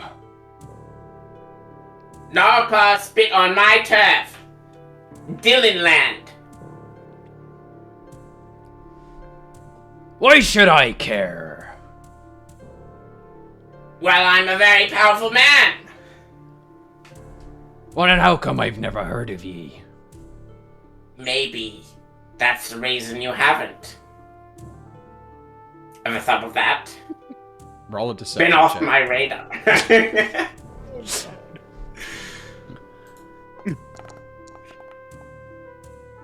Okay, 22 on the deception check. He raises his hand as though to retort your point, and then considers it. I suppose. Well, now you have. And now that we've met, I'd be willing to cut some sort of deal.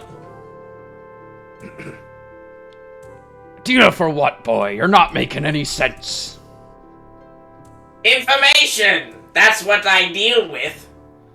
And what's in it for me? Well, what do you want to know? I'm not really interested in knowing much. More concerned with things. What kind of things? Money, booty, treasure. So am I. We're like-minded businessmen. And I believe Gnarlclaw has a nasty bounty on his head. He does. But he's got an even nastier posse behind him. That sounds like something that you and I could work out. Maybe a deal of splitting values. Some information here, a cut of the goods later. You're a smart little whelp, aren't you? They don't call me Dillon for nothing.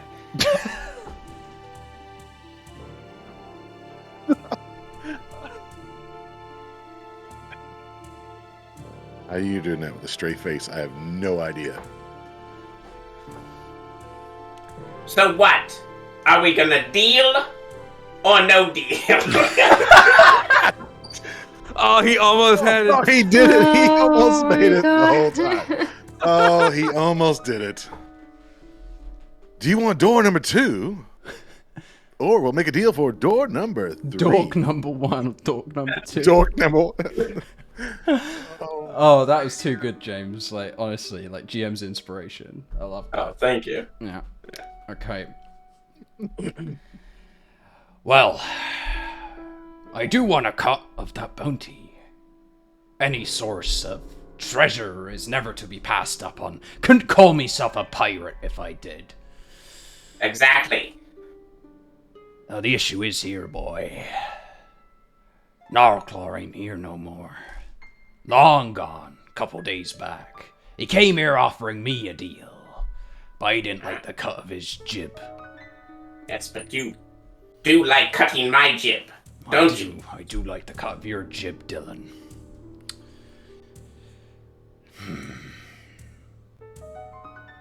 I don't have much for you, but I do have this. He came here to talk to me on behalf of the Dark Crescent Syndicate. Offered me the chance to meet with some of the more prominent members of the organization, you understand? A little powwow between me and his people. Yes, as you would. As you would. Now, by the sounds of things, I'm not the only refined gentleman that he was seeking the favor of. I think that Gnarlclaw is trying to build up some sort of super evil team. Oh my! Nefarious, absolutely. Some sort of squad. Do And you that think? is one of the reasons why I'm here. Do you think we could have a parfait with him? Yes. You can have a whole Sunday, I don't care. Isn't that what when we talked in pirates said parfait to? I believe my illustrious you friend mean means a parlay? parlay, yes. Oh yes, parfait. Yes, I see yes. why they call him Dork. Now, what have you been coming down here and offering me this landlubber? And he points down at Gideon, still tied up. Oh, you see that deal is already off the table. I am peckish. Sadly, no deal. If you're If- peckish, I can fix something for you. Food. Not now, Torque. He He said is he's peckish. quite the chef. I like my food raw. Torque, he eats I know how to brain. do sushi. Torque, he eats There's brain. fresh sashimi upstairs. I'm not There's good with fresh 1,000-year-old sashimi egg. right down there in front of me. If you just bring it closer. The No. orcs. I'm saving him for later. Ah, you got dibs. Damn it! Alright, I know a man's brain is a man's brain, and you don't be messing with that when you have a deal. Exactly, and we have a deal. We do. And you don't want to get on X's bad side. X gon' give it to you. I was thinking that this whole time. Yes. But we're gonna stop.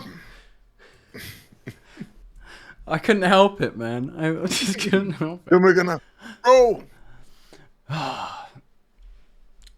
All right, then.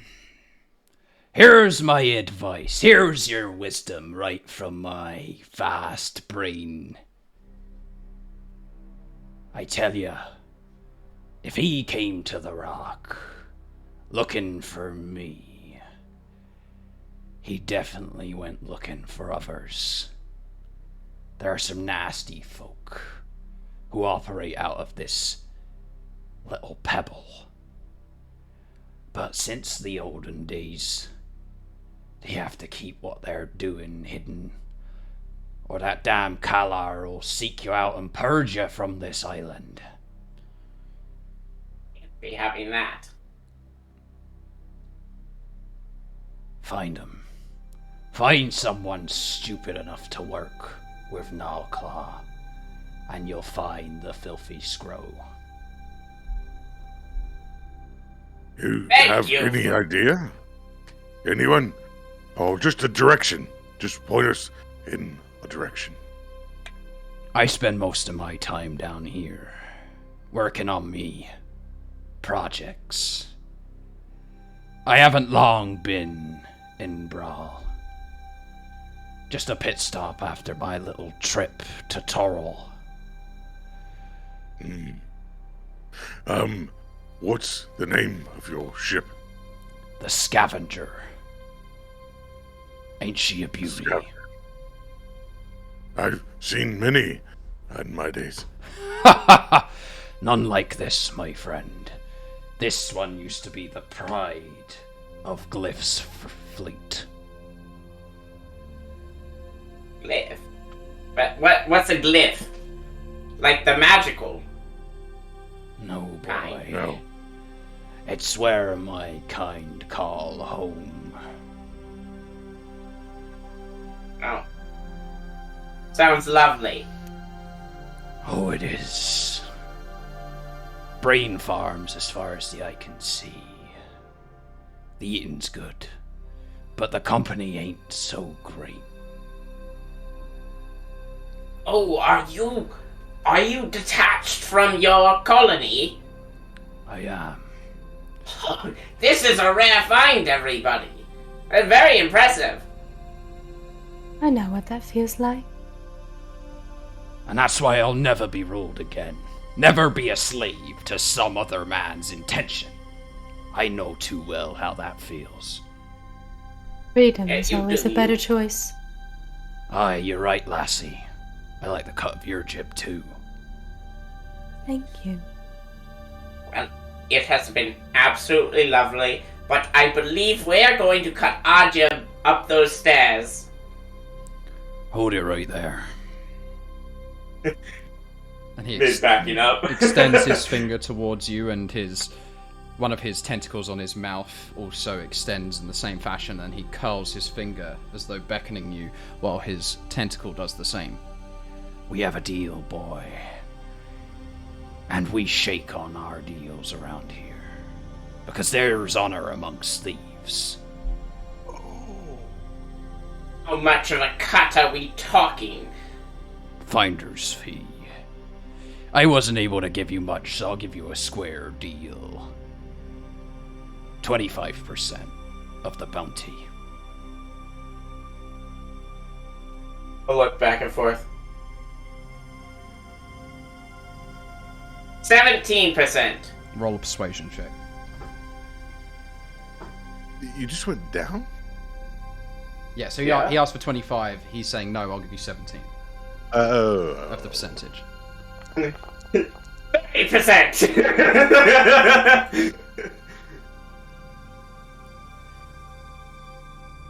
20%. Final offer.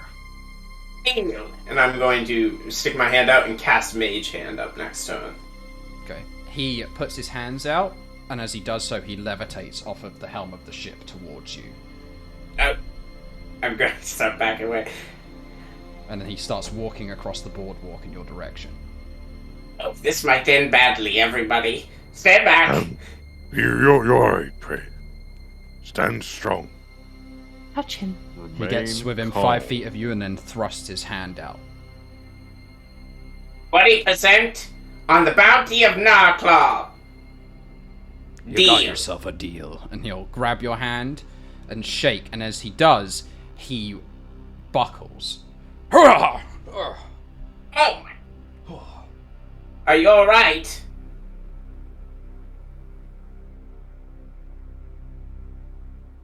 He blinks and stutters. I'm fine. I'm fine. Here, let me get your hat, fella. No. Why don't you come get it? And he calls one of the orcs over to come pick up the hat. You get away from here, boy. The deal's off. But you don't want your money? Stay away from me. You're cursed, boy. You're cursed. What do you mean? Get out right now. I know what you're capable of, but that doesn't mean I won't throw everything I've got at you. Hey, It we should causes go. no harm. No, You don't know what this monster is! we Not a need to go. monster.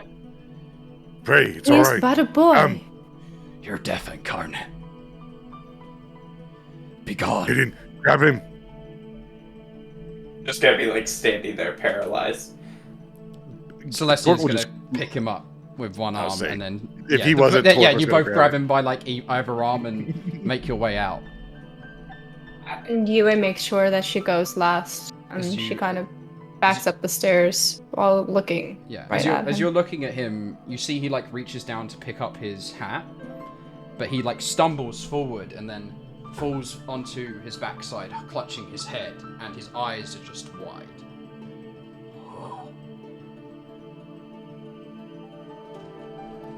Way to be a man, pray. I know my Dillon persona was terrifying, but I didn't think it would have that much of an effect. It's alright. Let's get to the surface. You did good. We get what we need, Gideon. I believe so, but we should talk about that little exchange when we get back on the ship. I don't know what to talk about. Who did you say your father was? Dargas! We met him. Yes! And he's very how nice. many more of you are there? But it's just me. I'm the only one like me.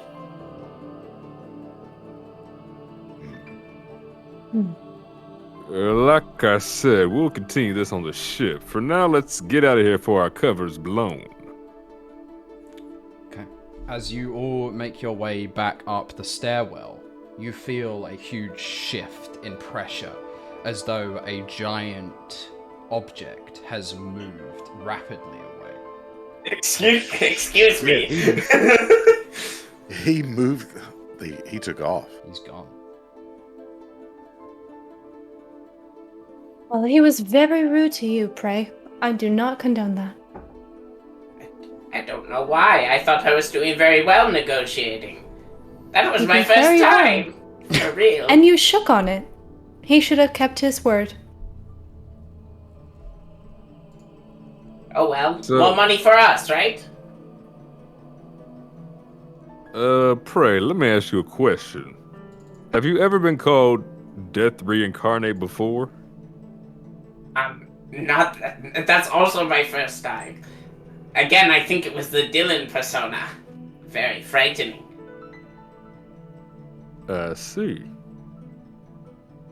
And if we felt the ship leave, could we go back and see if they left anything? Yeah, do you want to go back to the main hall? Yes, please. Okay. So you head back down into the hollowed out cavity in the center of the asteroid, and you see that there has, like, mass amounts of cargo have just been dropped by the wayside, abandoned. You even see a couple of orcs look at you, panic, and then run off into the caverns away. People who've been left behind. Can we start picking through the cargo? Well, we've got an open area right here. Why don't we fly the Artemis in? Indeed. You'd have to find out where the squid ship went out. You'd have to follow the giant... Oh, there was a... So, like, you guys came down, and then there's a giant, like, exit, almost as though there was, like, a perfect straight shot out of the cavern. A different direction than the way you came. So you would have to go back to the Artemis, fly the Artemis up and out of the way you went out, fly around the asteroid, and then into this cavern, which you could do very easily. Let's do that. Okay.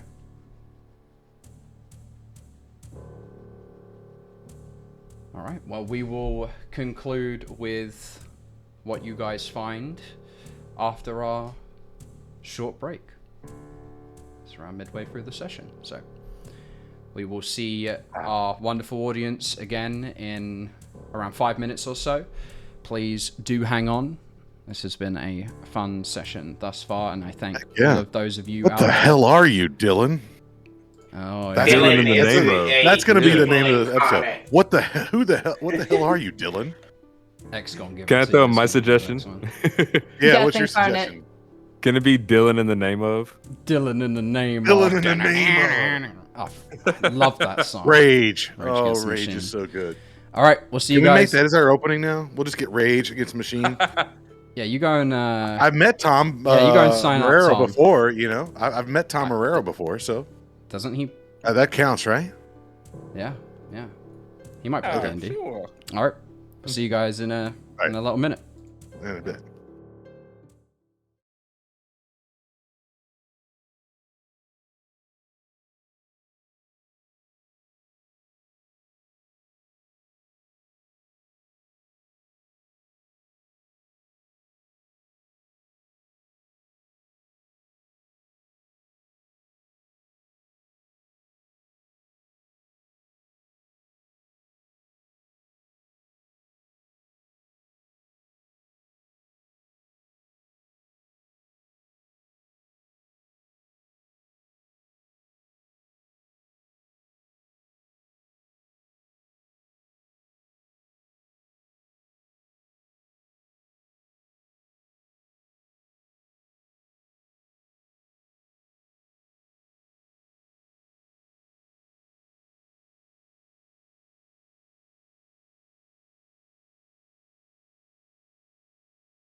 we're back at it again.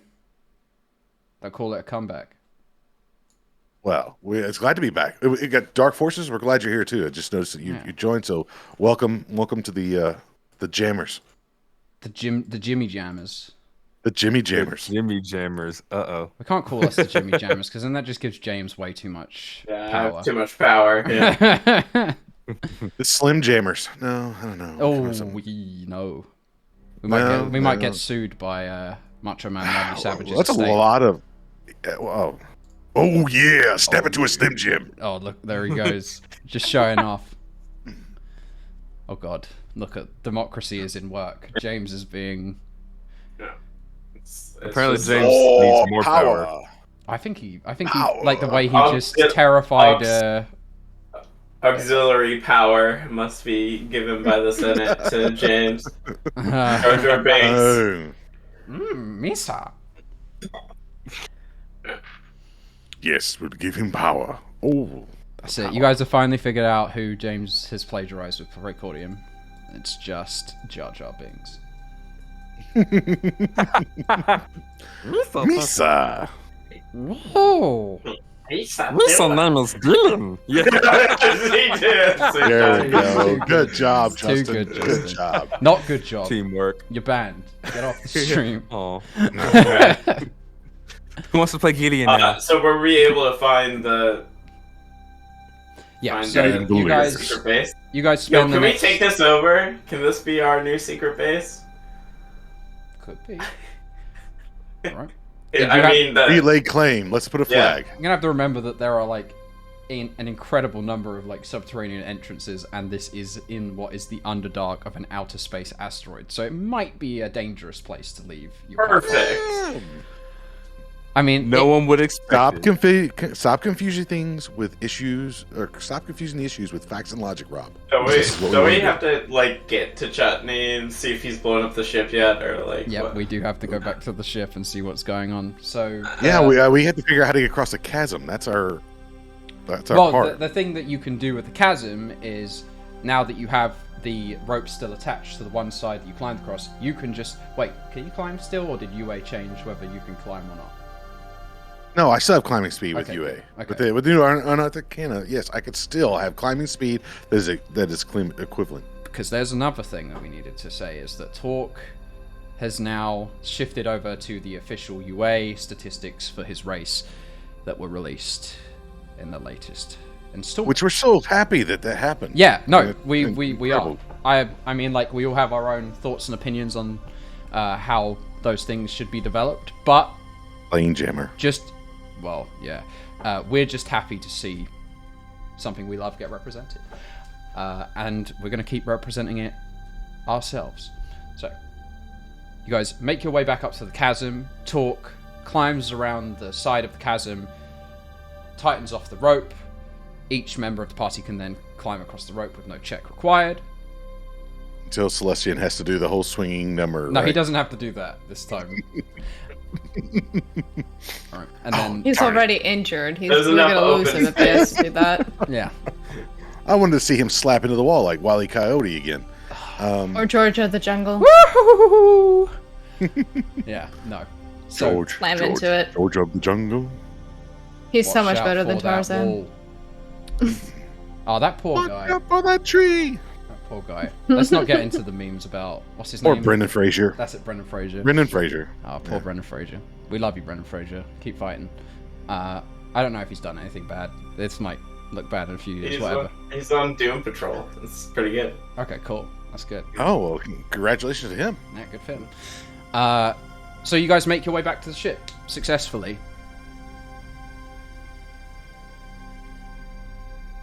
The ship is there. Hey! It's Is not it okay? Oh, chutney. Okay. from a cursory examination, from your first glance at the Artemis, she looks good. Me, I am quickly- Dillon, bringer of death. What did they call me? Okay, as you say, Death I am Dillon, incarnate. bringer of death, you see a musket barrel slung over the side of the Artemis and trained on you. Stay back, foul Dillon! It's Precordium. What? Who are you and what have you done with Precordium? Chutney, That it's is Precordium. chutney. Yes, sir. I was playing a goof.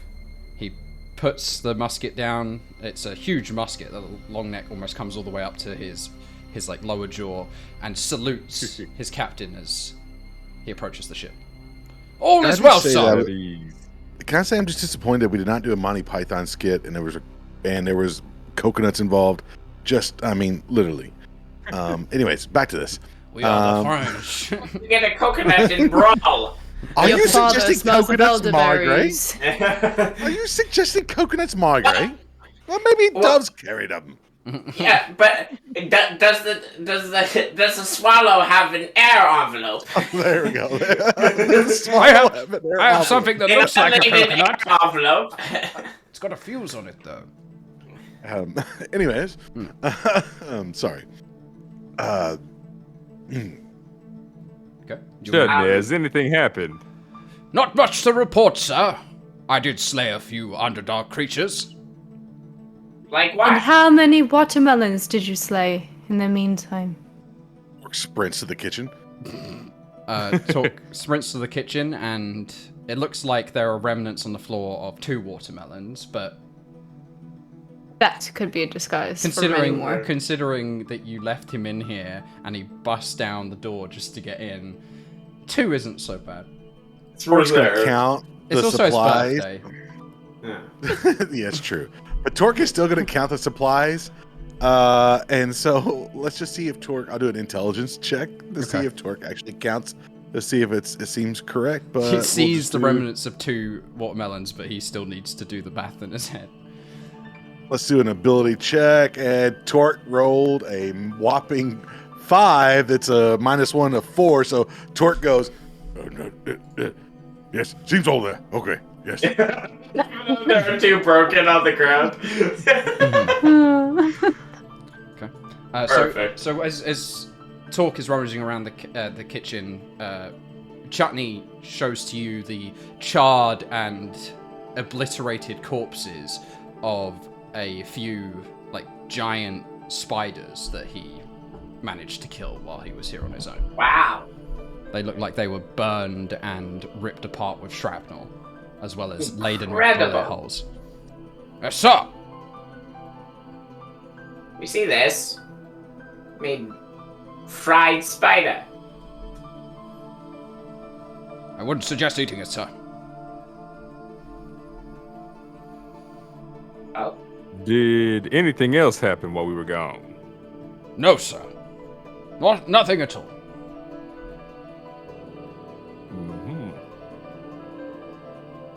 How soon can we get all the corpses off of the ship? It's quite a sight. Oh, I could get them off right now, Yue. And he'll start lifting off the giant spiders and chucking them off the side I of the mean, ship. we could probably get a good price for those at the market, but I'll go back and get them, sir. And he'll No, climb no, down. no, there's and he'll no. pick one It's up. it's all right. They're not good meat. They won't. Okay, sir. And he'll slam it back down. whatever you Hey, say. I know all about what we need to eat. Yes, but you don't understand. I learned from the best salesman in all of Brawl. Everything has a value. Yes, but those don't. Suit yourself. Most things have value. Things with too many eyes and legs do not. Right, well, Captain should- At that comment, Celestian looks down at his legs and looks back at you. Oh. I mean specifically spiders. Your new frenemy. Celestian, you are perfect. Oh, I just thought of something terrible. simmer down there, X. Right. I don't want to be called X no more. That's How my about code Z? name. Code Right. name X. Mhm. Captain, would you like me to take us to the secret place to get all of our goodies? Yes. And while we're flying, mind to tell us a little bit more about yourself, or why shaking your hand seems like a terrible idea? Sure. I'm gonna slouch down in my chair. Well, I mean, that's never happened when I've shaken someone's hand before, to say the very least. But I haven't shaken many people's hands. I'm gonna, try to take the Spelljammer off. Okay, the Spelljammer starts to lift off again. It pounces off backwards from its spring-loaded legs, and then the wings flitter. I've shaken Father's hand, I've shaken your hand, I've shaken Yue's hand, I've shaken Torque's hand, I've shaken Celestian's hand, and I've shaken Chutney's hand, and I've shaken that Illithid's hand, so 7 people! It's been a good few days. This is body count. You mean to say you lived your whole life and only shaken 7 hands? That's right. You've not been outside of your house very much. Well, not exactly. But you said you had friends that you went on vacation with. I have very good friends, but they're on vacation right now.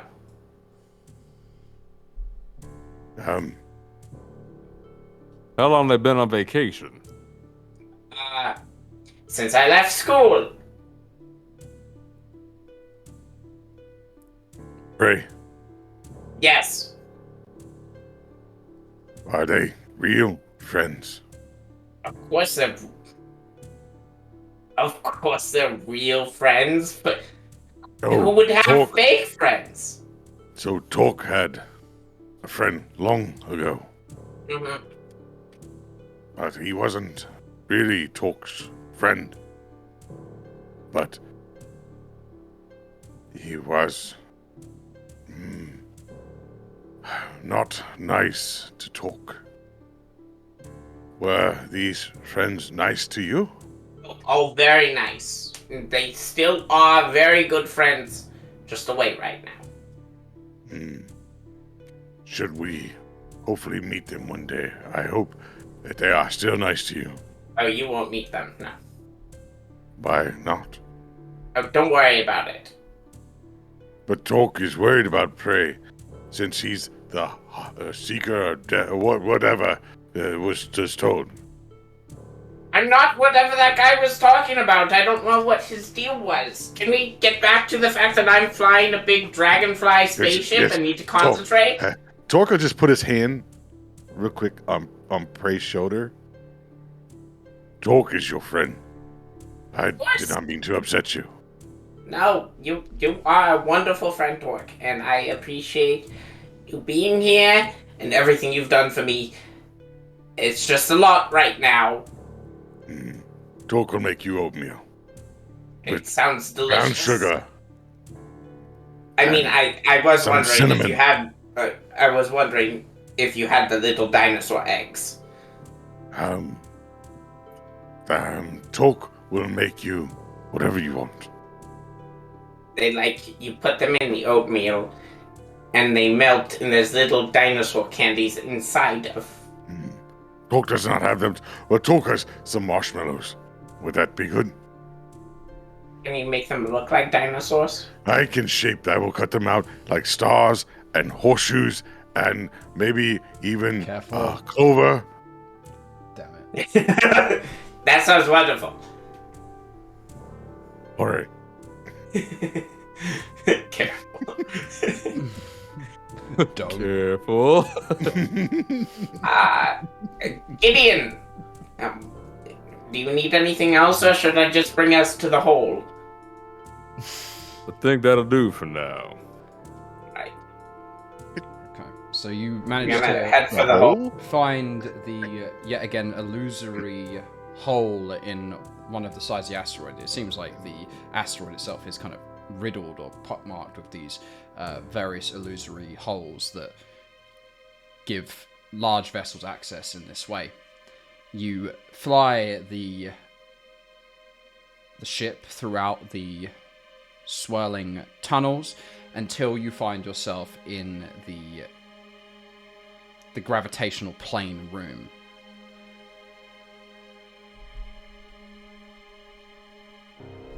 It seems quiet. There's no orcs around. and much of the payload that was left is still here. Well, it looks like it's free for the taking. Finders keepers. And I'll go and start to step off the ship as soon as the doors open. Okay. Jenny, come. Let's go load. Yes, sir!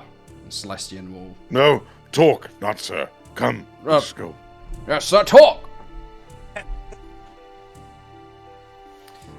While Orc the slaps guys his do face. While the guys do the heavy lifting, Yue sneaks back down to where the watermelon stash is and grabs 5 of them and brings them to her room. He starts her project. Oh, God.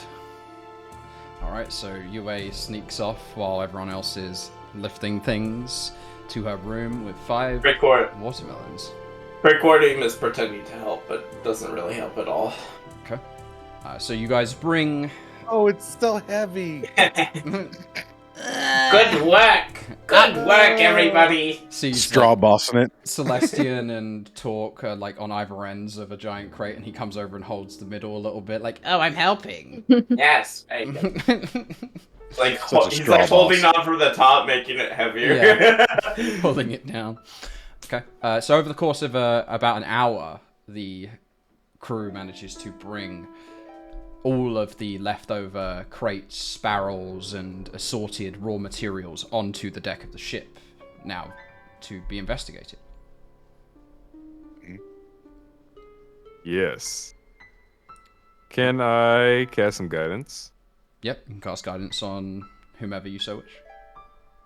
Other than Yue, I'm because gonna do Yue it on has still not been collected from her room. I'm gonna cast it on myself. Okay. Here we go. Plus... Okay, so that'll be a 15 total on the roll for the investigation, plus 4. Okay, Gideon, you are dealing with huge containers here, all boarded up using wooden slats. You head into the cargo bay of the ship, bring with you a heavy-duty crowbar, and start lifting off some of the boards on the cargo that's been brought upon the ship. In the first ginormous box, looks like ammunition for a ballista much larger than your own. So you have managed to find 20 large ballista bolts. The next crate you crank off, you pop off the top. Inside, you see what look to be like either unconscious or paralyzed pigs with bulbous pink bodies and white feathered wings. It's the flying pit. Oh. That's what he was ceramorphosizing.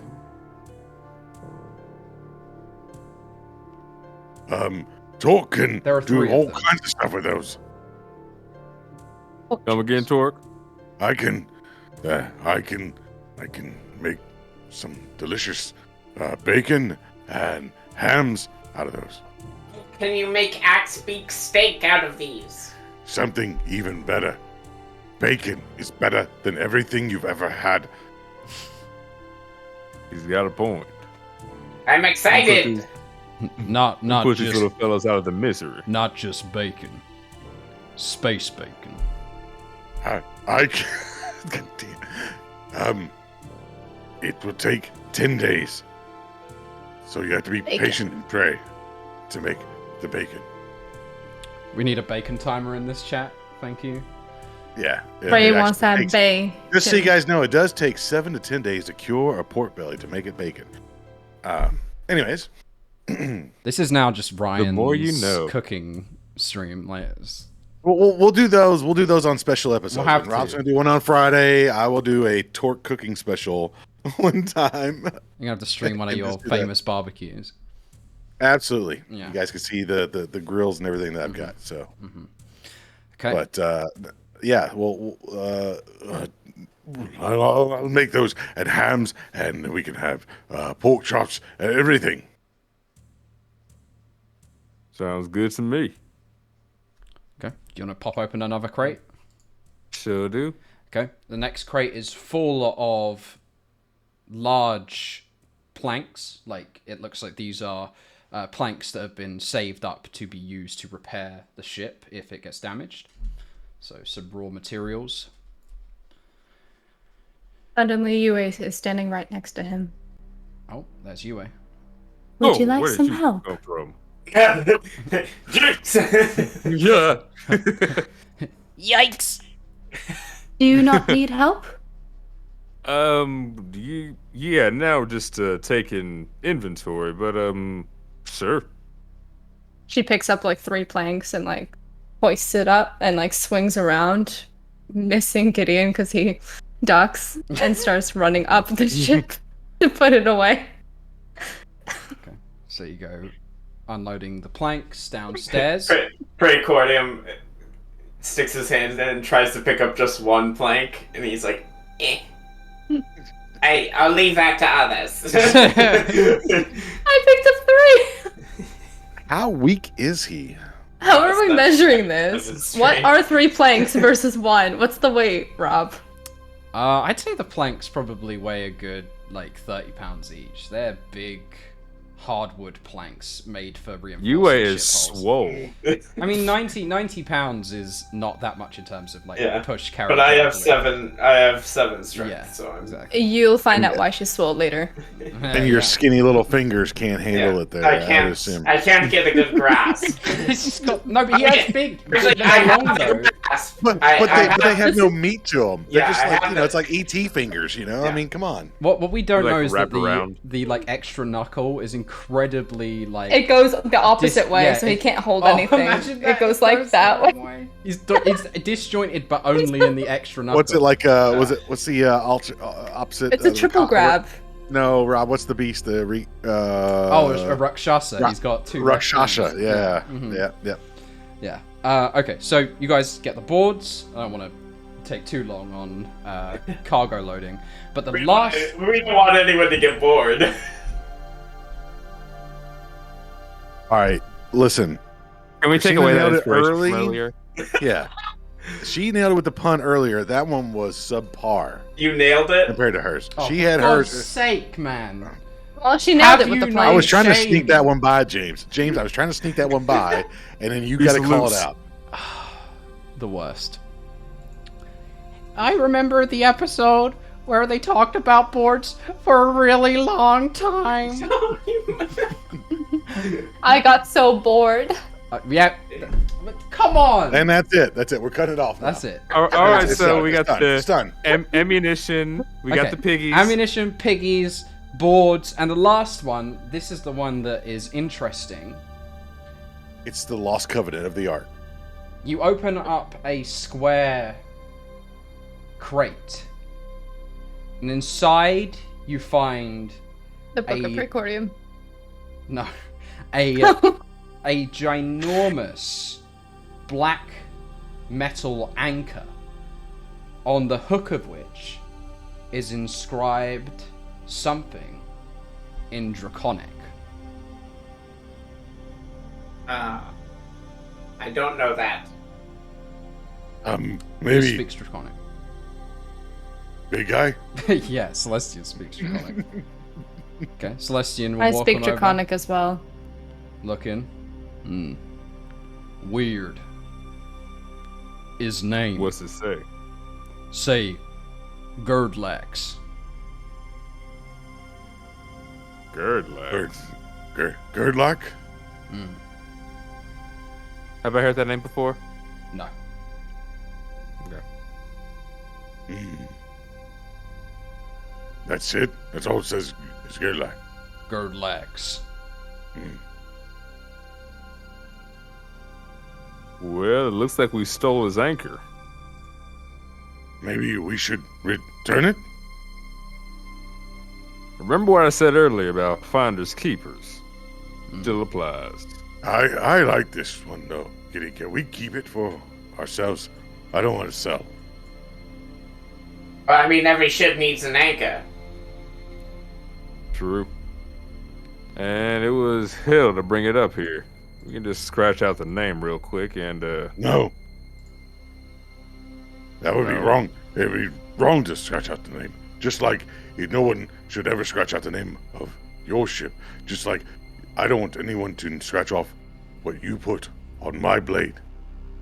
While you're all talking about it, Celestian has taken to lifting it out of the crate, and as he does, you watch the light from the torches on the ship like kind of flicker onto the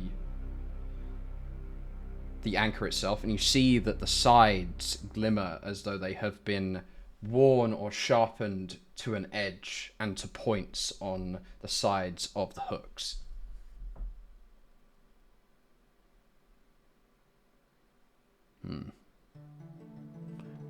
Weird anchor. What? I take storage. Keep safe. No. But can we hang it on the wall? Sure. Fascinating.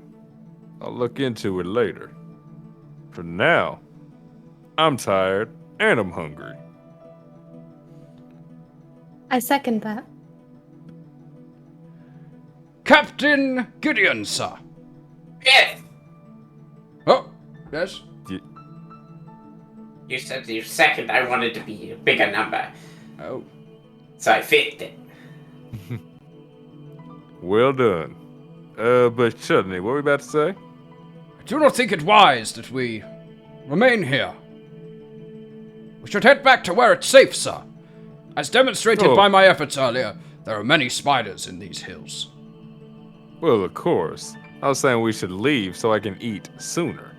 Oh, very good. Understood, sir. I shall head down and operate one of the wings.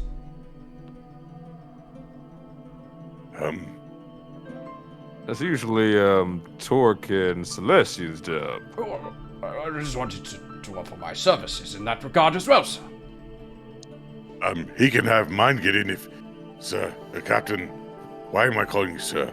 It's only because anyways, I Contagious. can fix meals while he operates wings for prey.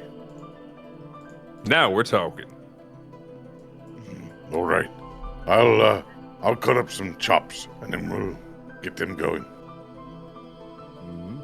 Okay, so you guys start working on your respective affairs. Precordium, we're going to take the ship up and back to your reserved spot on the space docks on the surface of Bra.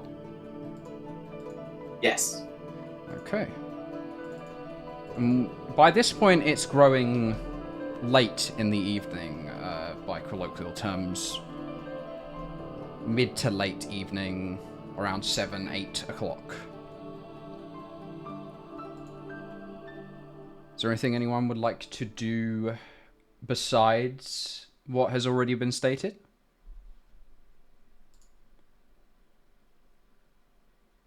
I know that you have quite wonderfully announced that you will be making dinner tonight, Torque, but I think I need to go and go home for the night. I'll be back in the morning, if that is all right, Gideon.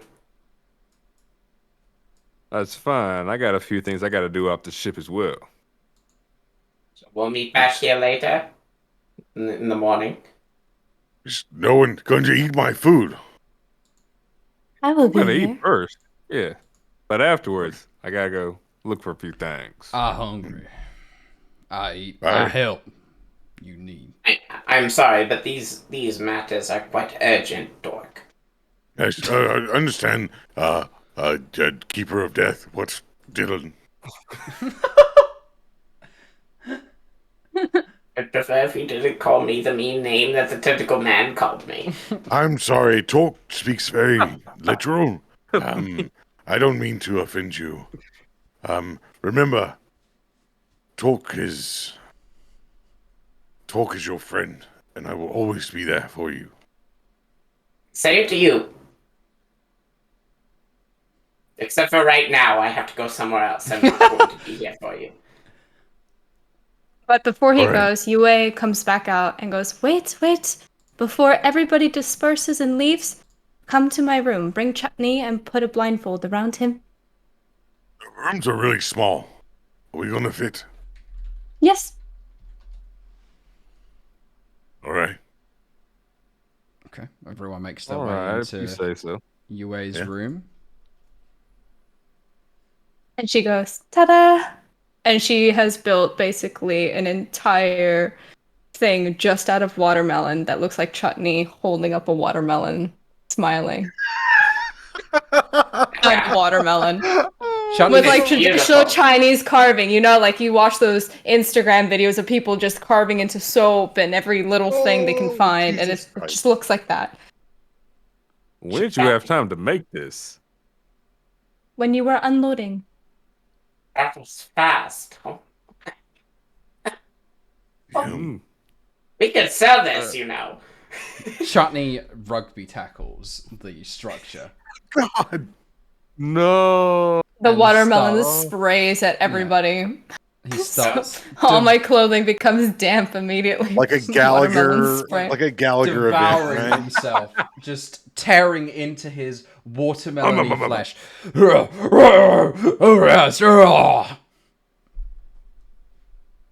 That was rather short-lived. Yes. Well done, Art Yue, is tasty. but, It's his birthday. I can make many more. Whose birthday is next? mine just passed a few months ago. We can do a belated one for you. Folks is many No. moons forward. I appreciate it, but no need. Ray, when is your birthday? I think it's in a Or few months Sunday? or so. And, Maybe we can put cinnamon in his oatmeal this time. Yes, certainly. More spice. And even And maybe just- some whipped cream. And just so we know berries. what to write on it, how old will you be turning? Well, since I was assigned my birthday, this would be my 8th year. You're 8 years old?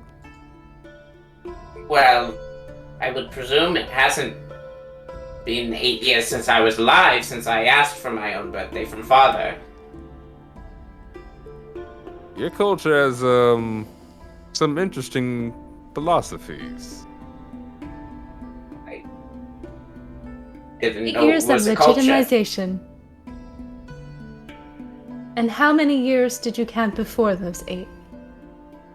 I didn't count. How many seasons passed? I don't know. How about could you ask your father when you go back tonight? I guess I could. Out of curiosity,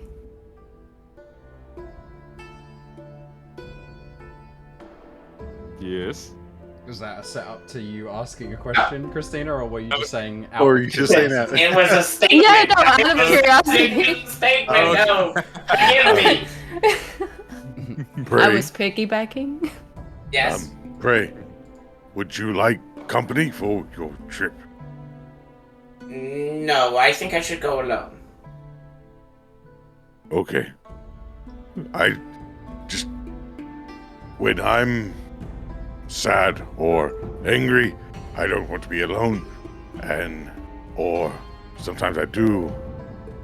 But I just want to make sure that you are okay up here. And I'm always okay up and- here. and Look how good I and- look. And here in our heart. Well, that might be another story, but I'll be fine.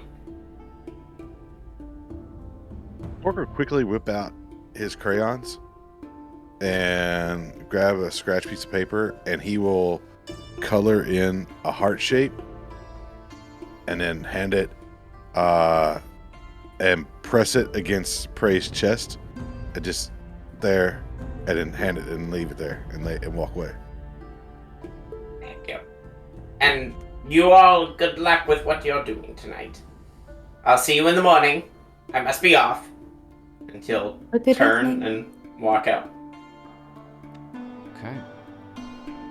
So Precordium heads off to Dargaz's Arcanarium to see his father once again. do you all head back your way to your room to do your art, Gideon to your workshop, talk to your kitchen to get on with your nightly activities? I think Gideon has something he wanted to do. Do you want to do something, Gideon? Want to hit up the marketplaces because I'm in the market to possibly pick up a very important jewel or a pearl. Okay. So as you collect your cash and you get ready to head off slightly after Precordium does, you are presented with a surprise. From outside the ship, you hear a loud call. Daibuchi! The voice calls. As you look to the source of the yelling, you see a group of ceremonially armored Shao soldiers.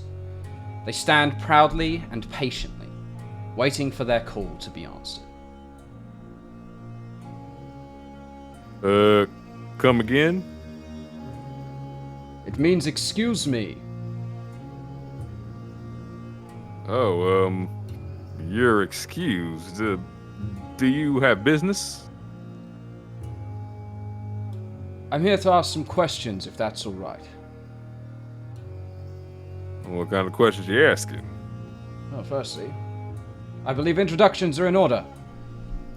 I am the Honorable Chang Bai-he, and these are my men, the personal vanguard. And you are? Name's Gideon Villiers. Pleasure to meet you. This is your ship. Indeed. Very good. Then you should be the man capable of answering my questions. Okay, go on. I'm in search of a missing Shao woman. One of my own. Her family desperately see her to return home. You wouldn't have happened to see anyone who fits this profile, and he unfurls a almost like silken paper script. And it shows an incredible likeness to Yue. But instead of wearing her regular clothing, she is crowned in a phoenix penguin.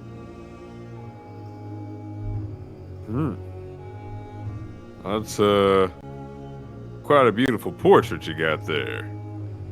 She is the most beautiful woman in all of Shao.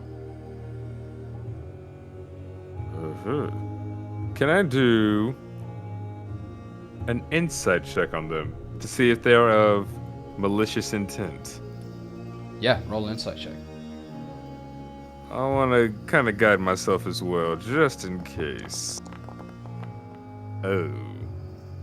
That would be a 4 plus 1, which makes 5. Make of it what you will.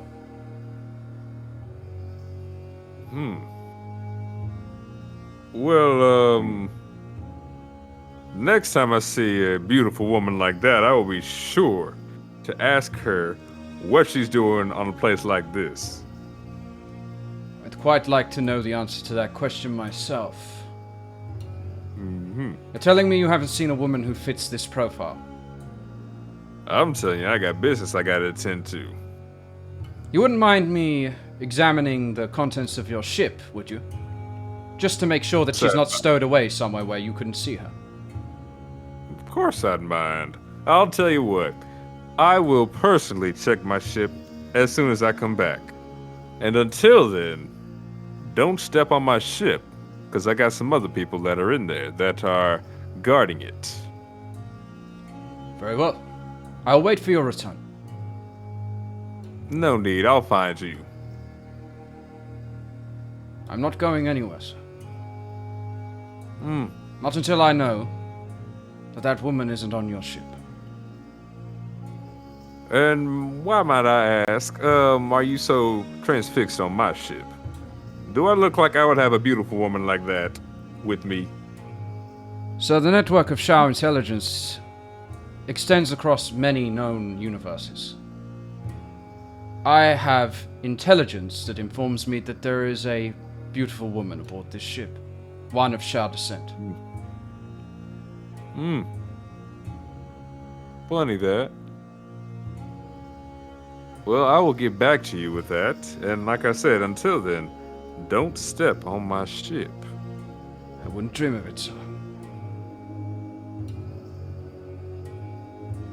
And he'll step aside. And As you like approach him, you're a big guy, right? You're a 6'4", svelte, like handsome man in. Oh, thank you. His. Stop it! Oh, stop. In his best years, but this particular gentleman is even taller and broader than you are. His 6'5". contemporaries, yeah, he's like 6'6", and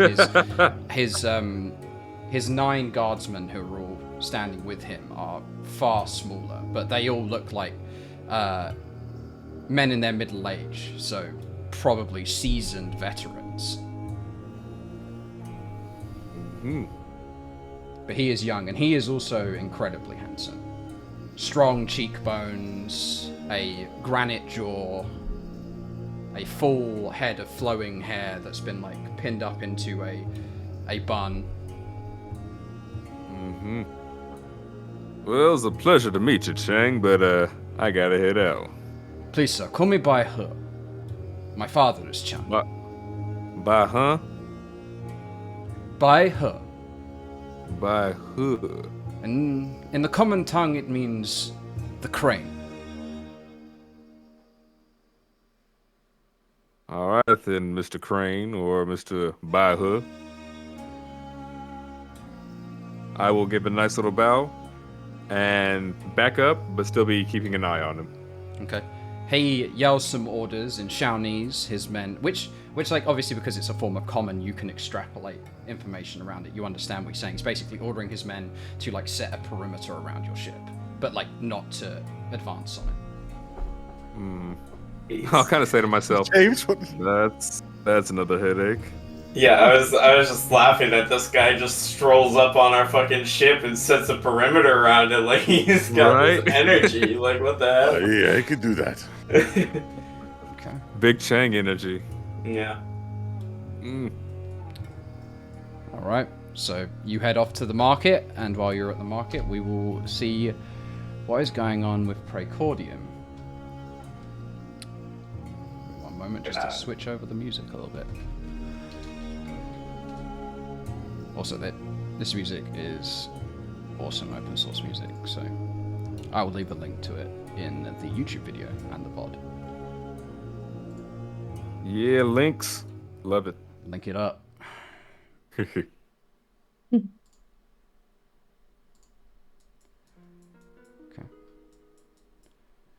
Precordium, you approach the sparkling black monolith that is your father's Arcanarium.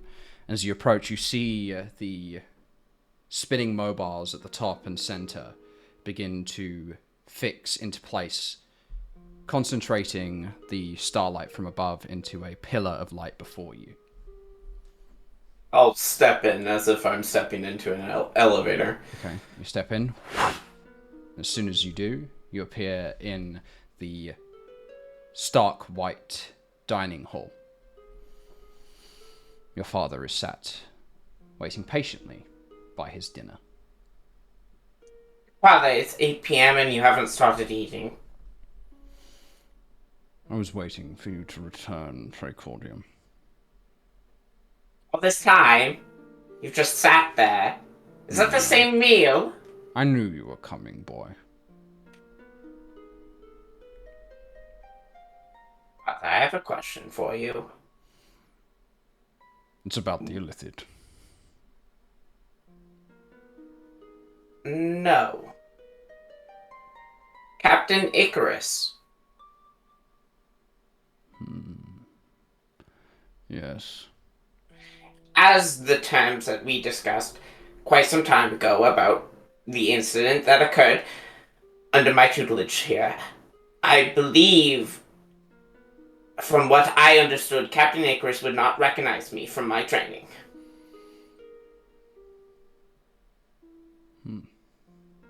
Curious.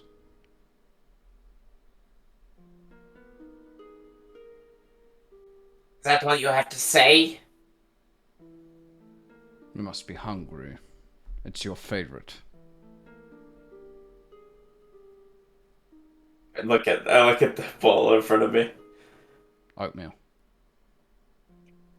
Father, I have grown far past this.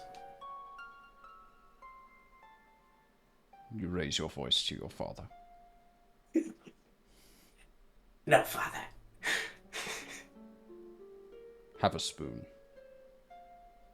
He'll like shuffle up and get into like the enormous chair.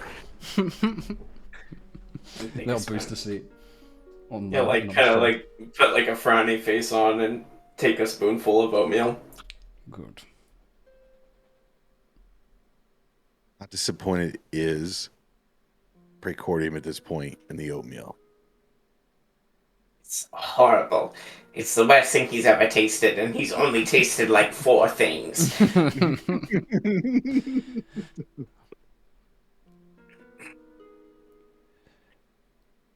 Precordium. Father. Do you not remember one of the core lessons I taught to you myself?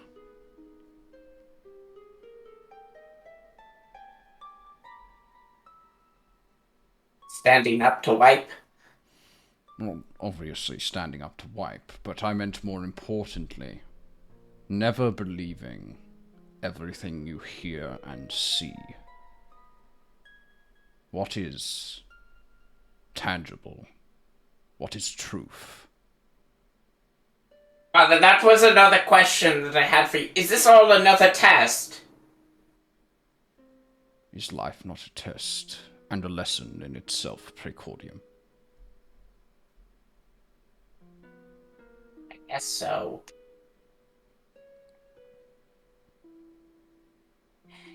It's just all so confusing. But the final question, which you so presumptuously assumed would be my first, is the name that I was called today, and why I was called it. I understand you are excited, but you do not have to use such language when speaking to me. Alright, Father. Could you please tell me the knowledge which I seek on your behest from your great mind, O Father? All of these things I have taught you, all of the tutors that I hired, and you cannot figure out the answers to your own questions. You come here to me like a pitiful child and demand the truth. Well, I tell you this, Precordium. If it's truth you seek, you already have your answer. You must go to Glyph and find your truth.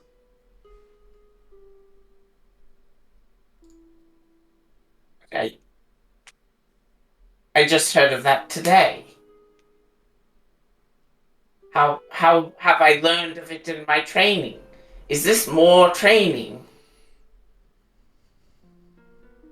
Is life not training? Is life not a lesson? Is it not a test? I've had enough, he says, and he stands up from his chair, almost like wobbling as he does. Precordium. This oatmeal stinks! He's gonna slam the bowl across the table. What has become? I don't want any more. I know what spicy is! How dare you? How dare you show your father such insolence? Such disparagement. I gave you everything. You just speak in riddles. No, you just think in riddles, boy.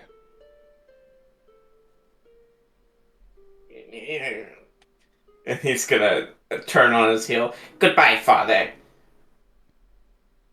Goodbye, Precordium. Slowly trod towards the door. He'll kind of look back.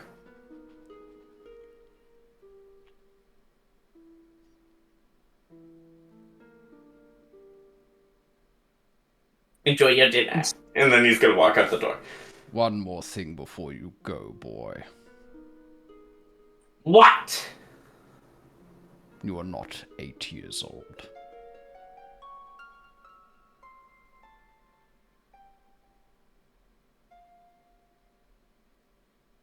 And how old am I? You already have the answers to your questions.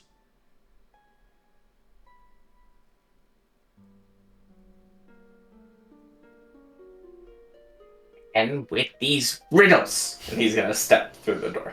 Okay, you step through the door, and you're out on the street again, in front of the Arcanarium's entrance. Gonna do a naughty hand gesture, whatever that may be, towards the building, and then stomp off. Naughty hand gesture for Arcane is like you put your fingers into the extra joint space. You're like, meh.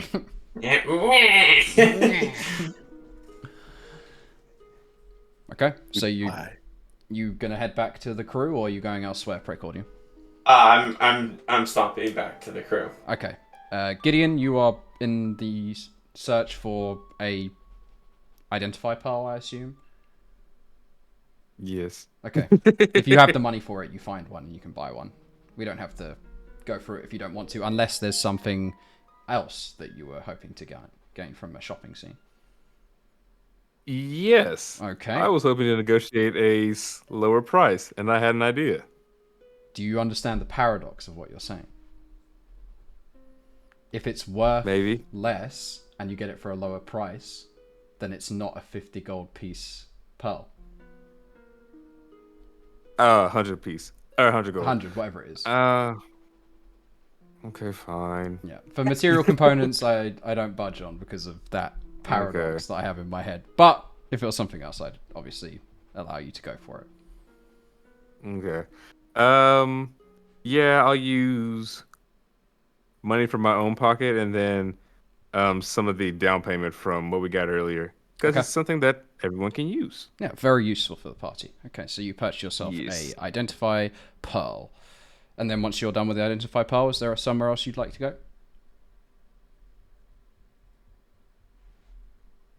I think just back on the ship. Okay, so you're going to head back to the ship. As you're walking back from the Great Market, you come across a very grumpy Precordium. What's wrong with you? Daddy issues. And that is also possibly the name of this episode. I was waiting for him to be like, goodbye. Forever. Forever. I'm gonna go away with my friends and you'll never see me again. We're going on space adventures. Bye, bitches. Well, I'm quite displeased and quite suspicious that my father has known everything that I have done.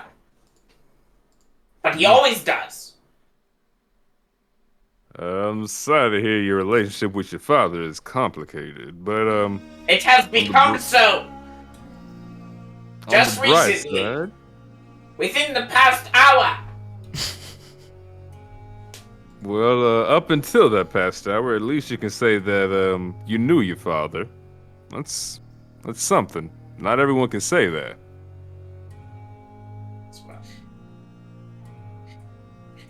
He ever wants to know me, he'll have to figure it out himself. I'm gonna keep stomping towards the ship. Anybody want barbecue pork chops? Are you offering those to the soldiers who are surrounding the ship? I mean, he's cut up like 2 whole loins, so he's just saying it out loud. I don't think Torque even realizes Torque there's hasn't realized guards. there's people outside, There's people outside. He walked out. Anybody want barbecue? Torque. You know my name? No, our Celestian. Oh, Over yes, there. X. I forgot. X. Yeah, X. Celestian. Confused. X gonna give it to me? My name's Celestian. Oh, okay. Forget about X. Who are those guys? Dunno, look like Shao Imperial Guardsmen. They look like UA. Yeah.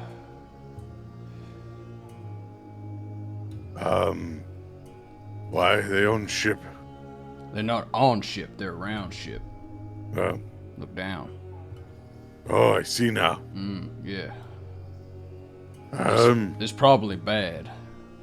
Those guys are very powerful. Yeah, you hold this.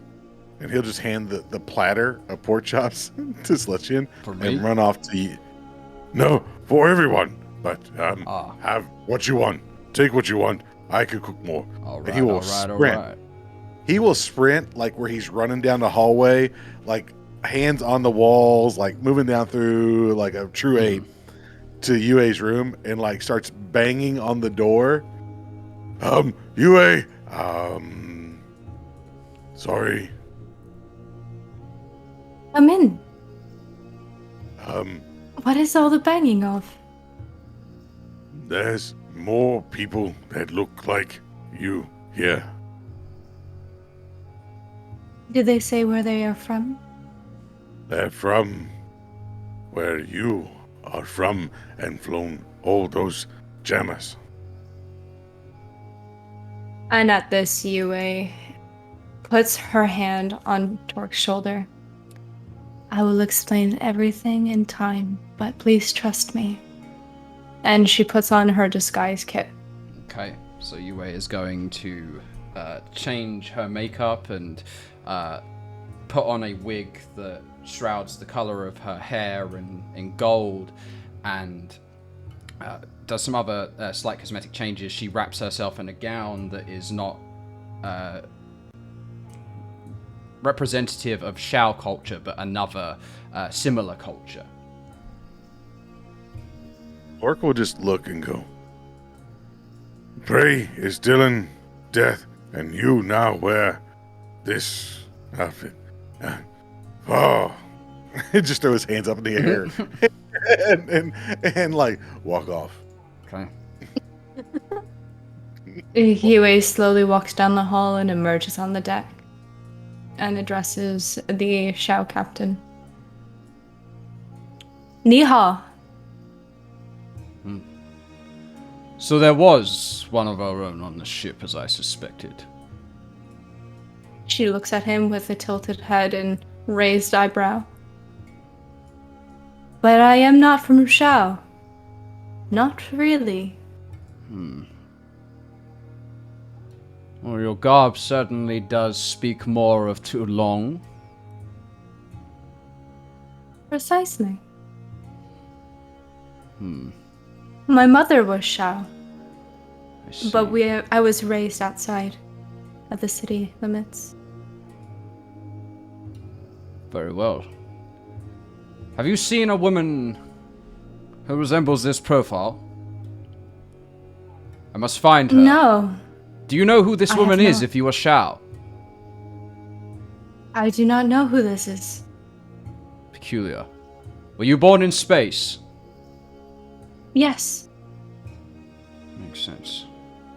Very well.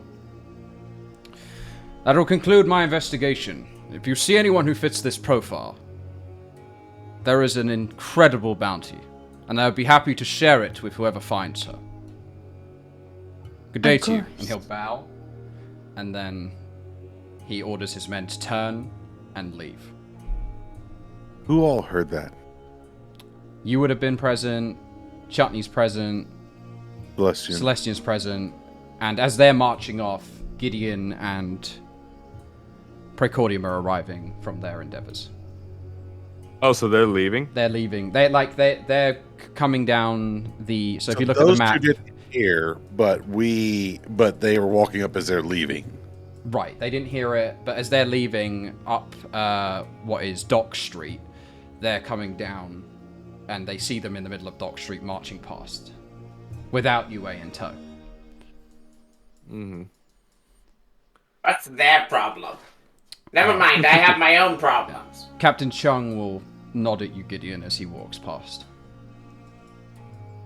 Give him a nice little nod, won't say a word. I'm just glad he's leaving the ship. And since I don't see you, that's why I'm not suspicious. I'm just like, okay, bye. Okay, they left us alone. Okay. All right. Well, you arrive back at the ship to a befuddled Gif, a manic Torque who's trying to cook up the most pork chops ever in one sitting, and Celestian who's eaten at least half of the pork chops that were handed to him by this point. Son of a bitch. I'll look over to He's a you big and guy. say, who the hell are you? I am nobody, if they're concerned anymore. Yue, is that you? She undoes her disguise kit. Okay, so she pulls off the wig. She It's up the smudges big some of rubber the nose. takes off the nose and the mustache and the glasses. No, she takes out a long piece of floss and just like scrapes off this fake nose, takes out Made the out very of long clay. things Yeah, clay nose. out of her nose to reform it. As she's doing that, I close my eyes and I say, I promised that guy I would not lay eyes on the person in that photo or in that document, so I'm not going to look at you, but mind telling me why they are here at my ship, or why they were here? Where I am from, women who are well educated are frowned upon. And with my education, I am a threat to their kingdom.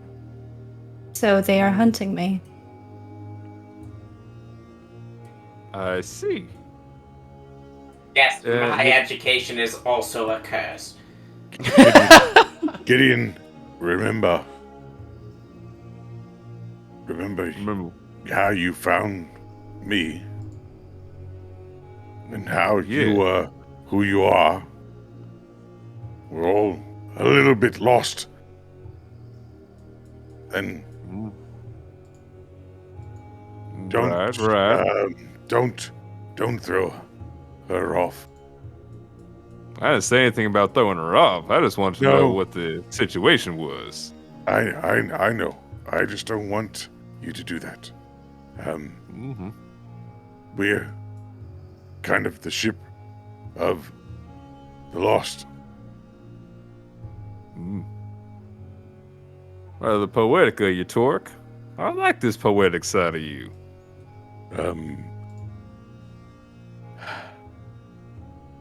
Maybe it's the mother side of me. She taught you well then. I'm Yuri gonna go goes make her over. cookies. And leans her head on Torque before he leaves. No, it's all right. I'm gonna go make cookies for all of us. Okay. Well then. With that, Is there anything else that you wish to know? Well, yeah, there's a lot. Not just with you, but with Precordium as well. But for now, let's just enjoy some cookies. okay. Back on Alright. the ship. So you'll enjoy a feast of seared pork chops, Mama's own cookies, and as you're in a food coma, you each head back to your respective rooms for the evening. Gideon, I'd like you to roll me a perception check as you're heading into your bedroom. Okay. Okay. Okay. Alright, perception. That is not gonna fly. That is a 5. Huh? How's that passive perception? No? Yeah, you just head into your room. And that is the cliffhanger that I'm gonna Oh, dang it! leave our session on. Man. Oh. That's it. That's a wrap, people. We have finished our 4th episode of the stream, and Man, it was such a good episode. what fun episode! Yeah, it really was. These players are really coming into their own. Thank you, everyone, for joining us along the ride. Like, some crazy activity in the chat today, especially with all those subs. We thank you all so much. I wish we could thank those who did so anonymously, but your privacy is your own. So to those of you who did decide to do so privately, thank you very much, as well as Super Kikoni, Chocobo Remix, NPJB, Ryan, thank you. How many anonymous gifters? 1, 2, 3 anonymous gifters. What the Dillio.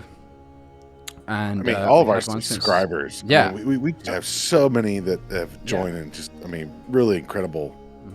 So, yeah, thanks to those guys. Even some of them that are early. We expect you guys, I'm sure we'll redo it in a couple months, right? In a month? Yeah. Now? It should be next week or the week after that some people might be renewing yours. And we do ask that you renew your subscriptions because they help us greatly and we appreciate them a whole bunch. And we love everything that you guys bring to our stream. So again, Friday I will be doing an impromptu live stream to address some of the questions that those of you have out there, as well as to shed some more light on the plans for our upcoming charity live stream. If there are those of you out there who are inclined in such a way as to support mental health charities, please do join us next week and help us raise some decent money to put towards a great cause.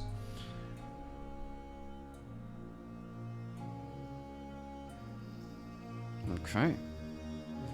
Does anyone else have anything they'd like to say before we head off? Justin? Thanks everyone in the chat. And yeah, I'll plug my show really quick if you don't mind. Please do. Yeah, so I'm in a production of Ragtime that's being done at Tennessee Performing Arts Center, November 11th through the 14th. So if you happen to be in the southeast area, like around Tennessee or Georgia or Kentucky or anywhere, I would love for you to come and check it out. Like I said, we're doing the production Ragtime, and I'm playing the role of Cole House Walker Jr., and it's through Nashville Repertory Theater, and it's going to be performed at Tennessee Performing Arts Center, or TPAC. Okay, the GOAT. Ryan? Well, I'll be down November 13th to come see Justin on his evening. I'm jealous. We're not going to catch the matinee. We're gonna do the evening show. And then I have a couple of audiobooks that'll be coming out pretty soon that I'm doing some pieces for. So I'll put those out for you guys. So, you can check. Obviously, I have my own Twitter, but also on my Twitter, I'm posting a lot of stuff for the stream, things like that, trying to put them out there. I've got a lot of other things like that. So I'll keep you guys updated as I can on our side with stuff. And then obviously coming up with the podcast, we've got those. Those are coming out every Sunday now. So look for those. We're still waiting on Apple because Apple's slow. I don't know why, but everything else on Spotify, Amazon, Castbox, everybody else is out there. So please, if you for those who want to come back and listen to it again and see if anything you missed, someone that joined halfway in between, just pick up on the podcast, and then even just subscribe to it, follow it, so that it just helps us to continue to grow and build. Especially as we got the charity stream coming up, we want to build this community so that we can put more out there for the folks that we're trying to help. So thank you everyone that's been here and part of it, and then everyone that's coming aboard now. Absolutely. James? Yeah, make sure you hit up the charity stream. We're going to be putting a lot of work into that, and I'm super excited. And make sure that you go and support all the wonderful artists that have helped out with the campaign. And come and join our Discord. Make sure you get all the latest news and meet the gang. Yeah, we're there. And sometimes people just slip into the other games that we run, and that's a whole bunch of fun too. Christina? And don't forget to subscribe to all of us, whether it's Instagram, the charity event on Friday, Patreons, message us, DM us, join us, talk to us whenever. We're always available. That's a good point. Tomorrow or the day after, I will be posting another awesome bit of content on my Patreon. The upcoming art piece will be the Dracon art, the art that we used for Celestian. So for those of you who are fans of the Dracon and wish to find some good current art of them, there is very little out there, slim pickings, do come and contribute to that so that you're notified. All of the content on my Patreon currently that is being produced in the vein of Spelljammer for various reasons is free. So if you want that content for free, all you have to do is come over and check it out. But if you want to contribute to the other content that is not so heavily Spelljammer related, such as the coming character content that we have developed for the players, as well as some character creation options, monsters, and the like, please do contribute. The more that we garner from that channel, the more we can supplement, the more we can put out to you guys in the short term and long term. Sorry. Please do help by contributing to the Patreon. But that's everything from us today. Thank you all so much again for watching. We will see you, Ryan, next time on Spelljammer, Tears of the Moon. Bye-bye!